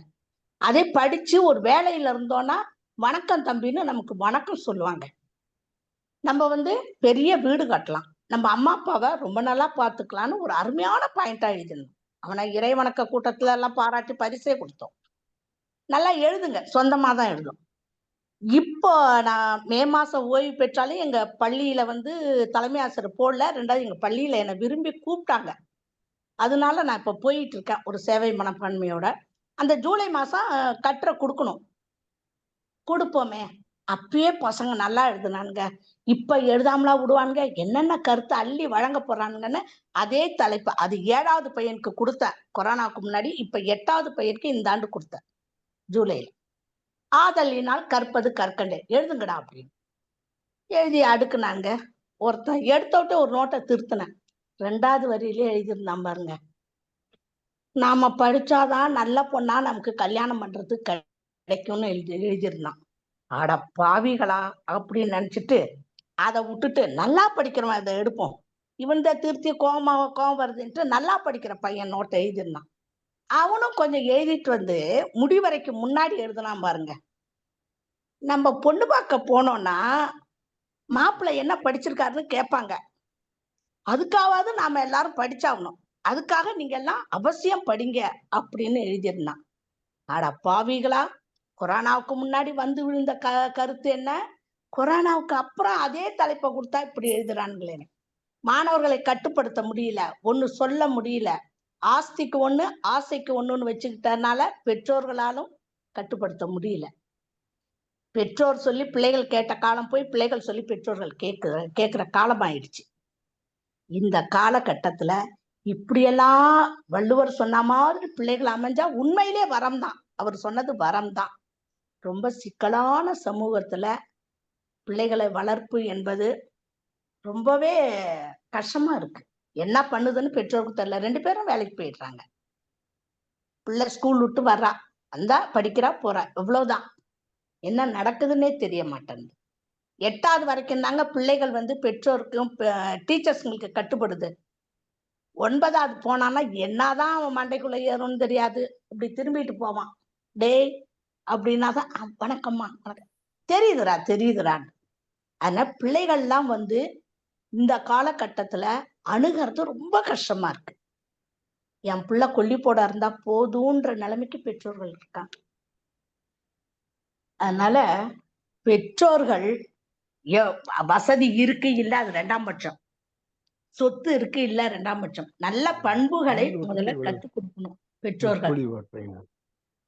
அவன் என்ன பண்றான்னு கவனிக்கணும். அவனுக்கு நேரம் செலவிட்டாலே போதுங்க. அதுக்கான கால அவகாசம் இப்ப இல்லைங்கிறது எனக்கும் புரியுது. ஆனாலும் நான் என்னோட பிள்ளைகள் பேரண்ட் கிட்ட சொல்றது, தயவு செஞ்சு உங்க பிள்ளைகளோட சேர்ந்து உட்காந்து சாப்பிடுங்க.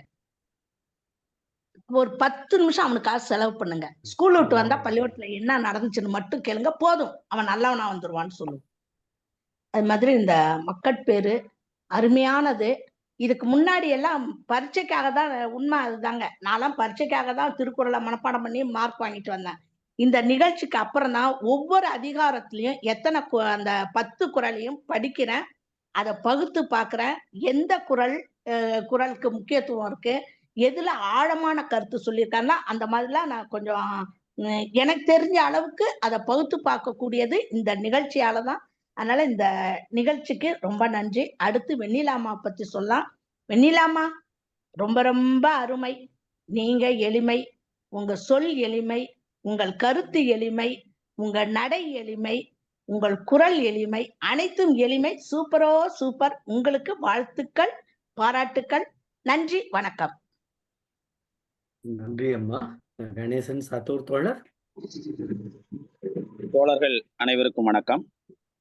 இன்று இந்த மக்கட்பேறு அதிகாரத்தை முற்றோதல் செய்த மாணவி நித்திலா அவர்களுக்கு முதல்ல பாராட்டுகளும் வாழ்த்துக்களையும் வணக்கத்தையும் தெரிவித்துக் கொள்வோம். அருமையா சொன்னாங்க.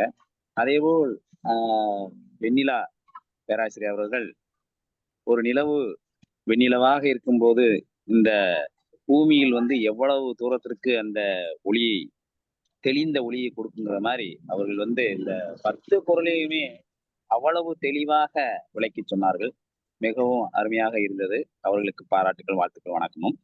இன்னொன்னு, எனக்கு ஒரே ஒரு குறள்ல மட்டும்தான் ஒரு சின்ன சந்தேகம். அதாவது, ஒரு நல்ல குழந்தைகளாக பிறக்கும் பொழுது, அறிவார்ந்த குழந்தைகளாக இருக்கும் பொழுது, அவர்களுக்கு 7 பிறவிகளுக்கும் செய்த நன்மையும் எல்லாம் கிடைக்கும்னு சொல்றாங்க. ரைட், ஒத்துக்கலாம். 7 பிறவி என்பது நம்ம அம்மா வெண்ணிலாமா சொன்ன மாதிரி தாத்தன், பூட்டன், பாட்டி, ஓட்டின்னு இந்த மாதிரி போயிட்டே இருக்கலாம். ரைட் தான். இவர்கள்ல யாரு அந்த 7மே நம்ம 5 விரல் இருக்குது, 5 விரலுமே ஒன்னா இருக்குன்னா கிடையாது. இப்ப இந்த 7 பிறவியும் ஒன்னா இருக்காங்களா அப்படின்னு நம்ம சொல்ல முடியாது. ஒண்ணு. இன்னொன்னு, அப்ப சரி ரைட்டு வச்சுக்கிடுவோம். இந்த 7 பிறவியும் நல்லாவே இருக்குது அப்படின்னு நினைச்சுக்கிட்டு, அப்ப இந்த குறளை பொறுத்த மட்டில் பொதுவானதாக மட்டும்தான் நாம் எடுத்துக்கொள்ற மாதிரி இருக்குது. அதாவது 7 பிறவிக்கு ஒரு சும்மா சொல்றோம்ல, அவன் என்னப்பா 7 பிறவிக்கும் செஞ்சிருக்கான் அப்படின்னு நம்ம இப்போ சொல்லிட்டு இருக்கோம். அப்ப முன்னாடி இருந்த காலங்கள்ல அவங்க நல்லா குழந்தைகளை பெற்றார்களா, அவர்கள் நல்லா இருந்தார்களா, எப்படி இருந்தார்கள் இப்படின்னு நம்ம சொல்லவே முடியாது. அப்ப இந்த குறளில் ஒரு ஒரு பொதுவான கருத்து இப்படித்தான் இருக்கணும், ஒரு வாழ்த்து சொல்ற மாதிரி இருக்கிற மாதிரி இந்த குறள் அமைஞ்சிருக்குது. அப்படித்தான் என்னுடைய சிந்தனை இருக்குது. இல்ல ஒருவேளை அவங்களுக்கு 7 பிறையும் அவங்க நல்லா தான் இருந்திருக்கணும் அப்படின்னு சொல்லி நம்மளா நினைச்சுக்கிறதா அப்படின்னு சரியா புலப்படலை. ஆனா நேற்று ஐயா சொன்ன மாதிரி திருக்குறளை நம்ம விமர்சனம் செஞ்சுக்கலாம், இருந்தா கூட அந்த கருத்துல மாறுபட்டு இருக்கக்கூடாத நான் இதை சொன்னேன். வேற ஒண்ணும் இல்லை. வாழ்களோட வணக்கம், வாழ்த்துட்டேன். நன்றி சாத்தூர் சிங்கம் அவர்களே, மிக்க மகிழ்ச்சி. இன்றைக்கு நிறைவு பகுதிக்கு வந்துட்டோம். ஐயா எதுவும் வினாக்களுக்கு விடை எதுவும் ரவீந்திர பாரதி ஐயா இருங்க வச்சிருக்கீங்க? இருங்க ஏன்னா நீங்க ஒரு வச்சிருக்கீங்க. நிமிடம் ஒரு நிமிடம். நிறைவே அந்த நீங்க தான். ஒரு நிமிடம் இல்ல, கூட எடுத்துக்கலாம். இப்ப பேசட்டுமா அப்புறமா? இல்ல, இப்பவே நிறைவு பகுதி நீங்க தான், பேசலாம். மகிழ்ச்சி மகிழ்ச்சி மகிழ்ச்சி. அன்பான தோழர்களே, இது ஒரு நல்ல அதிகாரம். இந்த அதிகாரத்துல வள்ளுவர் 7 பிறப்பும் கணேசன், நம்முடைய சாத்தூர் கணேசன் அவர்கள் இந்த 7 பிறவியை பத்தி சந்தேகத்தை சொன்னாரு. வேற ஒண்ணு இல்ல, அந்த காலத்துல இருந்து பிறவி, மறுபிறப்பு, 7 பிறவி எல்லாம் நம்பிக்கிட்டு இருந்தாங்க. நீ நல்ல குழந்தைகளை பெற்று நல்லா படிக்க வச்சு அவங்க முன்னேறினாங்கன்னா 7 பிறவிக்கு உனக்கு நன்மை பயக்கணும். கொஞ்சம் குழந்தையினுடைய பெருமையை ஏத்தி வச்சு சொல்றாரு. பிறவியில நாம் போய் பார்த்து கஷ்டப்பட வேண்டியதில்லை, அதை நம்ம அலட்டிக்கவே வேண்டியதில்லை. குழந்தைக்கு கொஞ்சம் உயர்வு நிகழ்ச்சியா சொல்லணும். அதுக்கு இந்த 7 பிறவியிலும் நன்மை கிடைக்கும்பா அப்படின்னு சொன்னாதானே 7 பிறவியை நம்பரும் நல்லா படிக்க வைப்பான், நல்லா வளர்த்துவான். அப்படி சொன்னாரு. நல்ல குழந்தைக்கு பெருமை சேர்க்கிற விதமாக அந்த குறளை சொல்றாரு. அடுத்தது மக்கள் பேரு அந்த அதிகாரத்துல குழந்தைகள் பெறுபவர்களை மட்டும்தான் பாராட்டணுமா? குழந்தைகள் பெறாத காமராஜர் முதலிய முத்துராமலிங்க தேவர், காமராஜர் முதலிய பெரியோர்கள் எல்லாம் நல்லது செய்யலையா? அவங்களெல்லாம் நாம் பாராட்ட வேண்டியது இல்லையா அப்படின்னு கேட்டார். அது விதிவிலக்கு. அதாவது திருமணம் செய்யாமல் சமூகத்துக்கு தொண்டாற்றுவது என்பது துறவிகள்ல இருந்து, மக்கள் சேவை செய்யக்கூடிய தலைவர்கள்ல இருந்து, துறவிகள்லயும் கூடா ஒழுக்கம் இல்லாத நல்ல துறவிகள், அதையும் பார்க்கணும். கள்ளத்துறவிகள் எல்லாம் பேசக்கூடாது நம்ம. ஆக விதி அந்த திருமணம் செய்யாத தலைவர்களை நாம புகழ்ந்து பேசக்கூடாதான்னு கேட்டாரு. புகழ்ந்து பேசணும், அது விதிவிலக்கு. அதுக்குதான் துறவுன்னு ஒரு அதிகாரமே கொடுத்துக்கிறார் வள்ளுவர், நீத்தார் பெருமை அதிகாரமே கொடுத்துக்கிறார் அந்த துறவிகளை பேசுறது. ஆனா சமயம் கிடைக்கும் போதெல்லாம், டேய் இல்லறத்தான் துணி கொடுக்கலன்னா நீ கோமணம் கட்ட முடியாது, இல்லறத்தான் சாப்பாடு போடலன்னா உன் பசியை ஆற்ற முடியாது என்று இல்லறத்தாருடைய பெருமை தான் துறவை விட அதிகமா சொல்றார். ஏன்னா அது நெருக்கடியான அந்த காலம், துறவிகளுக்கு மிகப்பெரிய செல்வாக்கு இருந்த காலத்துல துறவியை கடுமையா எதுக்க முடியாதவரால துறவிகளை ஆதரித்து கொண்டே சமயம் கிடைக்கும் போதெல்லாம் துறவிகளை விமர்சனம் செய்கிறார். அது மட்டுமல்ல, கடவுள் நம்பிக்கை அதிகமாக உடைய அந்த காலத்துல கடவுளை பற்றி சொல்லிக்கொண்டே கடவுள் மறுப்பையும் சமயம் கிடைக்கும் போதெல்லாம் அடிக்கிறார்.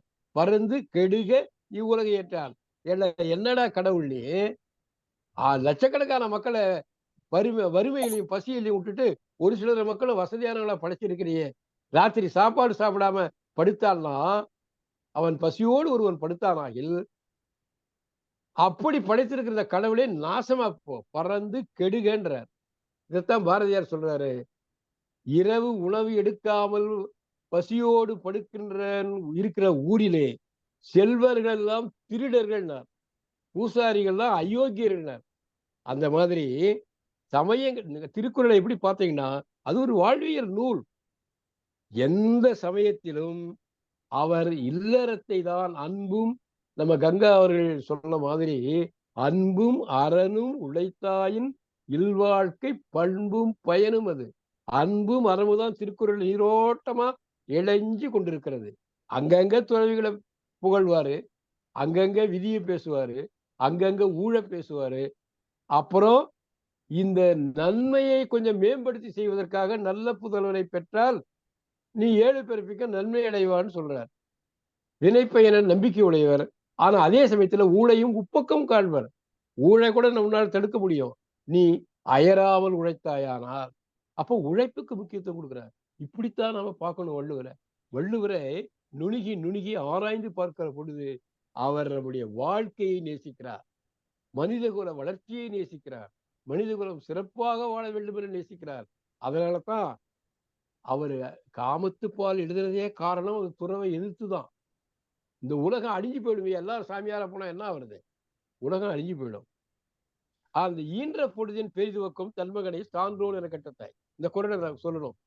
பரிமேலர் என்று சொல்லுகிறார், கல்லாதவளாகிய தாய். பெண்ணுக்கு கல்வி மறுக்கப்படுது எப்போ? பரிமேலழகர் உரை எழுதுற காலம் 10-11ஆம் நூற்றாண்டு காலத்துல உங்களுக்கு பெண் கல்வி எல்லாம் மறுக்கப்படுகிறது. பெண்ணை வந்து ஏன்னா சனாதனம் உள்ள நுழைஞ்ச உடனே பெண்ணு சூத்திர நிலைக்கு தள்ளப்படுகிறார்.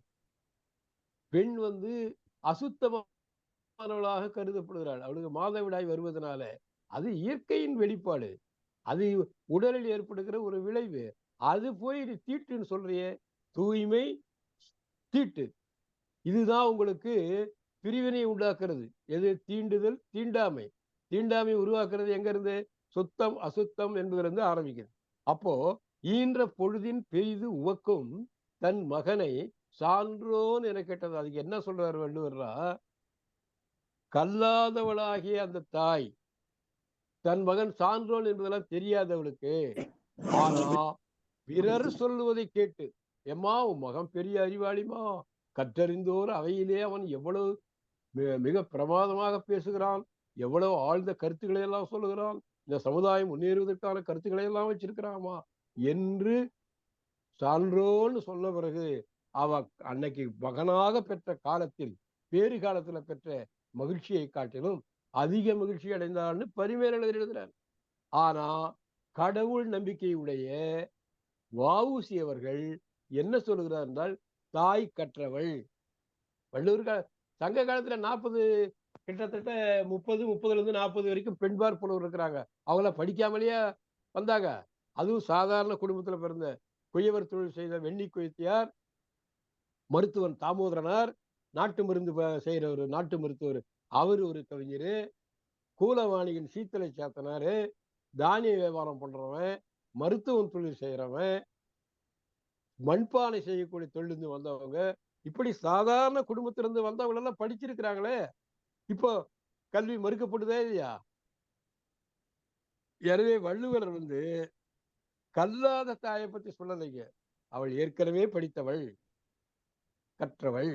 அவன் மகனை பத்தி தெரியும், அவனுக்கு அவன் அறிவுடையவன், சான்றோன் என்பது தெரியும். இருந்தாலும் பிறர் சொல்ல கேட்கும் போது மிகப்பெரிய மகிழ்ச்சி ஏற்படுகிறது. அதனால்தான் பிறர் சொல்லுவதை கேட்டு தான் பெற்ற காலத்தில் அடைந்த மகிழ்ச்சியை விட இப்பொழுது பெருமகிழ்ச்சி அடைகிறாள் என்று வள்ளுவர் சொல்கிறார் என்று வஉசி எழுதுகிறார். அப்போ திருக்குறளை எப்படி பார்க்க வேண்டும் என்பதை வஉசி, திருவிக்கா, புலவர் குழந்தை போன்றவர்கள் எல்லாம் முன்வைக்கிறார். புலவர் குழந்தை, வாசிய குழந்தை சாமி, சிற்பி முதலானவர்கள் எல்லாம் வழிவகுக்கிறார். அப்புறம் நம்ம ஐயா சிவசுப்பிரமணிய ஐயா அவர்கள் கருத்து சொன்னாரு, திருவள்ளுவர் இந்த குறளை பார்த்துதான் புறநானூற்று பொருள் எழுதியிருக்கிறாருன்னு. சரிதான், ஆனா புறநானூறு திருவள்ளுவர் காலத்துக்கு முந்தியது. சங்க காலத்துக்கு பிற்பட்டவர்கள் தான் திருக்குறள். திருவள்ளுவர் தான் புறநானூற்று கருத்தை பார்த்து இந்த கருத்தை எழுதியிருக்கலாம். ஏன்னா புறநானூற்றுலாம் படிச்சிருப்பாரு. எனவே இன்றைக்கு மிக நல்ல நாள். எப்படி குழந்தையை பெற்ற காலத்தில் பெற்ற மகிழ்ச்சியை விட அவன் சான்றோன் என கேட்டபோது அடைந்த மகிழ்ச்சி பெரிது என்பது போல, நாம் செய்கின்ற இந்த செயல், இந்த வினைனா செயல், நாம் செய்கின்ற இந்த நல்வினை, தமிழ் வளர்ச்சிக்கான வினை, சமூக வளர்ச்சிக்கான வினை, திருவள்ளுவரை நாம் எடுப்பதற்கான வினை, திருவள்ளுவரை மறுவாசிப்புக்கு உட்படுத்துகிற உண்மை, அதுதான் இந்த தமிழ்நாடு கலை இலக்கிய பெருமன்றம் வரலாற்றில் பொன்னெழுத்துக்களால் பொறிக்கப்பட வேண்டியது. எனவே அருமையான தோழமைகளே, நாம் திருக்குறளை மீண்டும் மீண்டும் பயில்வோம். பயில பயில நமக்கு புதிய புதிய கருத்துக்கள் கிடைக்கும். அந்த கருத்துக்களை நாம் வெளிச்சமாக கொண்டு செல்வோம், சமூகத்துக்கு கொண்டு செல்வோம் என்று கூறி, இதற்கு நல்ல வழிவகுத்த நம்முடைய பொதுச் செயலாளர், தலைவர், நம்முடைய ஒருங்கிணைப்பாளர், நம்முடைய கேட்டுக்கொண்டு இதை பின்னூட்டம் நல்குகின்ற சான்றோர்கள் எல்லாத்துக்கும், அரசியல் உட்பட, சிவசுப்பிரமணிய ஐயா உட்பட எல்லோருக்கும் என்னுடைய அன்பான வாழ்த்துக்கள். குறிப்பாக பேராசிரியர் வெண்ணிலா அவர்கள் இனிமையான குரலில் ஒரு குழந்தையை பெற்ற தாய் தன் குழந்தையை அறிவாளி குழந்தை என்று எப்படி மகிழ்ச்சி அடைவார்களோ அதுபோல திருக்குறளை அவர்கள் மிகுந்த மகிழ்ச்சியோடு ரொம்ப லயித்து சொன்னாங்க.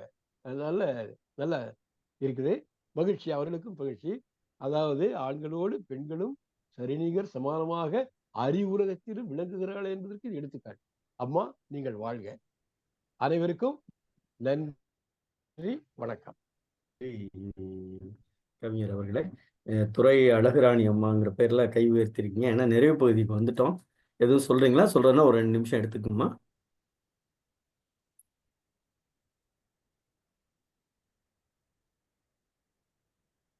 துரை அழகுராணி. ஓகே, நன்றி. நிறைவாக வெண்ணிலாமா, நீங்க ஏதாவது கருத்து சொல்றீங்களா? நிறைவுல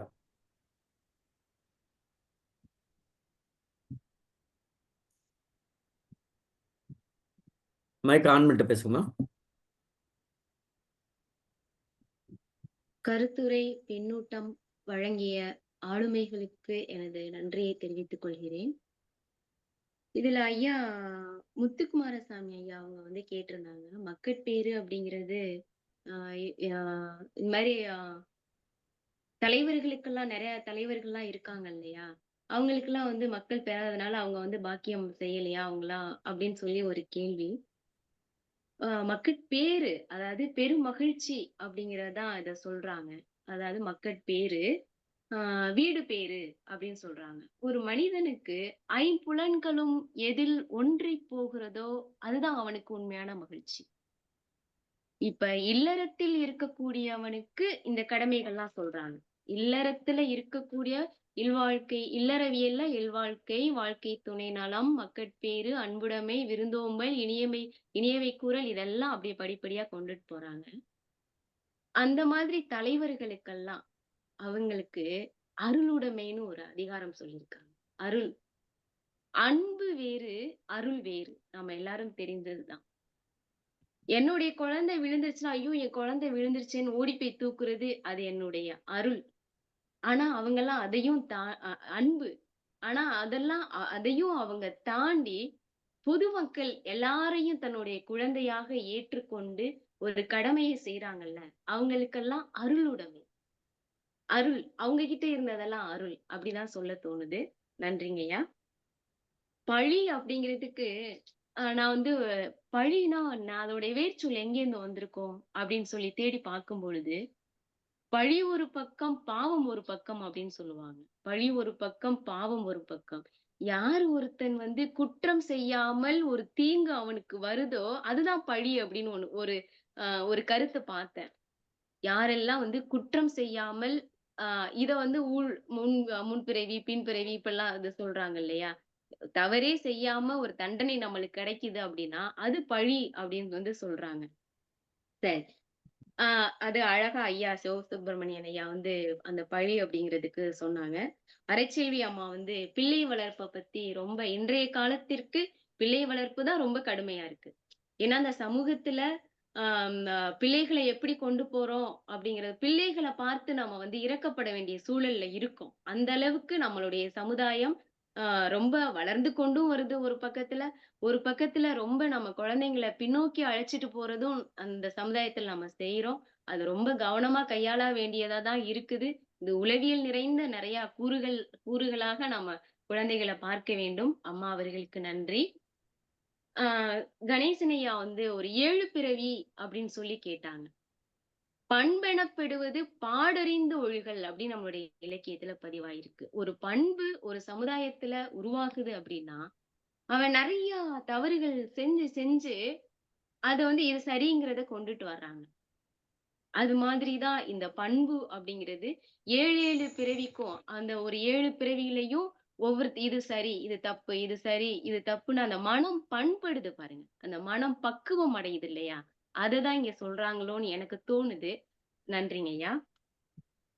அவ்வளவுதான். இந்த கலை இலக்கிய பெருமன்றம் மிகச்சிறந்த ஆகச்சிறந்த ஒரு முன்னெடுப்பு, ஒரு இலக்கிய பணி. இதை தொடர்ந்து நம்மளுடைய இலக்கணத்துக்குள்ளேயும் போகணும். ஏன்னா நம்மளுடைய வாழ்வியல் கூறு நம்ம இலக்கியங்கள் எப்படி வகுத்திருக்காங்களோ இலக்கியத்தை வச்சுதான் இலக்கணம் உருவாக்குனாங்க. அதனால என்னுடைய ஒரு தனிப்பட்ட வேண்டுகோள், இலக்கணத்துக்குள்ளேயும் போய் மக்கள் மத்தியில இந்த இலக்கணத்தை எல்லாம் பொதுவாக்கணும் அப்படிங்கிறது என்னுடைய விருப்பம். தலைவர் அவர்களுக்கும் செயலர் அவர்களுக்கும் இங்க இருக்கக்கூடிய பெரியவங்க அனைவருக்கும், உறுப்பினர் அவர்களுக்கும் மீண்டும் என்னுடைய நன்றியை தெரிவித்துக் கொள்கிறேன். நன்றி ஐயா. வாழ்க வளமுடன். நன்றிம்மா. உங்களுடைய சிந்தனைகள் செயலாக்கம் பெறும் என்பதை சொல்லிக் கொள்கிறோம். நன்றி. நாளைய நிகழ்வு நம்முடைய திருக்குறள் முற்றோதல் செய்வதற்காக அன்புடைமை. நாளைய முற்றோதல் செய்பவர் புதுக்கோட்டை மவுண்ட் சியோன் சர்வதேச பள்ளியினுடைய 4ஆம் வகுப்பு மாணவர் நீ தேவ சுதந்திரன் என்கிற மாணவர் முற்றோதல் செய்ய இருக்கிறார். இவர் காரைக்குடி தமிழ்நாடு கலை இலக்கிய பெருமன்றத்தினுடைய செயலர் முனைவர் நீதி அவருடைய மகனார். அதே போல உரையாளராக ராஜபாளையத்தில் இருக்கக்கூடிய தமிழ்நாடு கலை இலக்கிய பெருமன்றத்தினுடைய உறுப்பினர் தலைமை ஆசிரியர் தங்க சிவசுப்பிரமணியன் தோழர் அவர்கள் அன்புடைமை என்கிற அதிகாரத்திற்கு உரைப்பொழிவு தர இருக்கிறார். நாளைய தினம் கலந்து கொண்டு சிறப்பு செய்கிற ஆளுமைகளுக்கு பாராட்டுக்களை சொல்லி இன்றைய தினம் இணைத்து கொண்ட அத்தனை பேருக்கும், குறிப்பாக இன்றைக்கு உரைப்பொழிவு தந்த பேராசிரியர் அவர்களுக்கும், முற்றோல் தந்த மாணவி அவர்களுக்கும் நெஞ்சம் நிறைந்த நன்றிகளையும் வாழ்த்துக்களையும் சொல்லி நாளை தினம் இரவு 8 மணிக்கு தமிழ்நாடு கலை இலக்கிய பெருமன்றம் உங்களோடு நாளும் ஒரு அதிகாரம் என்கிற தலைப்பின் கீழ் நன்றியும் வணக்கம்.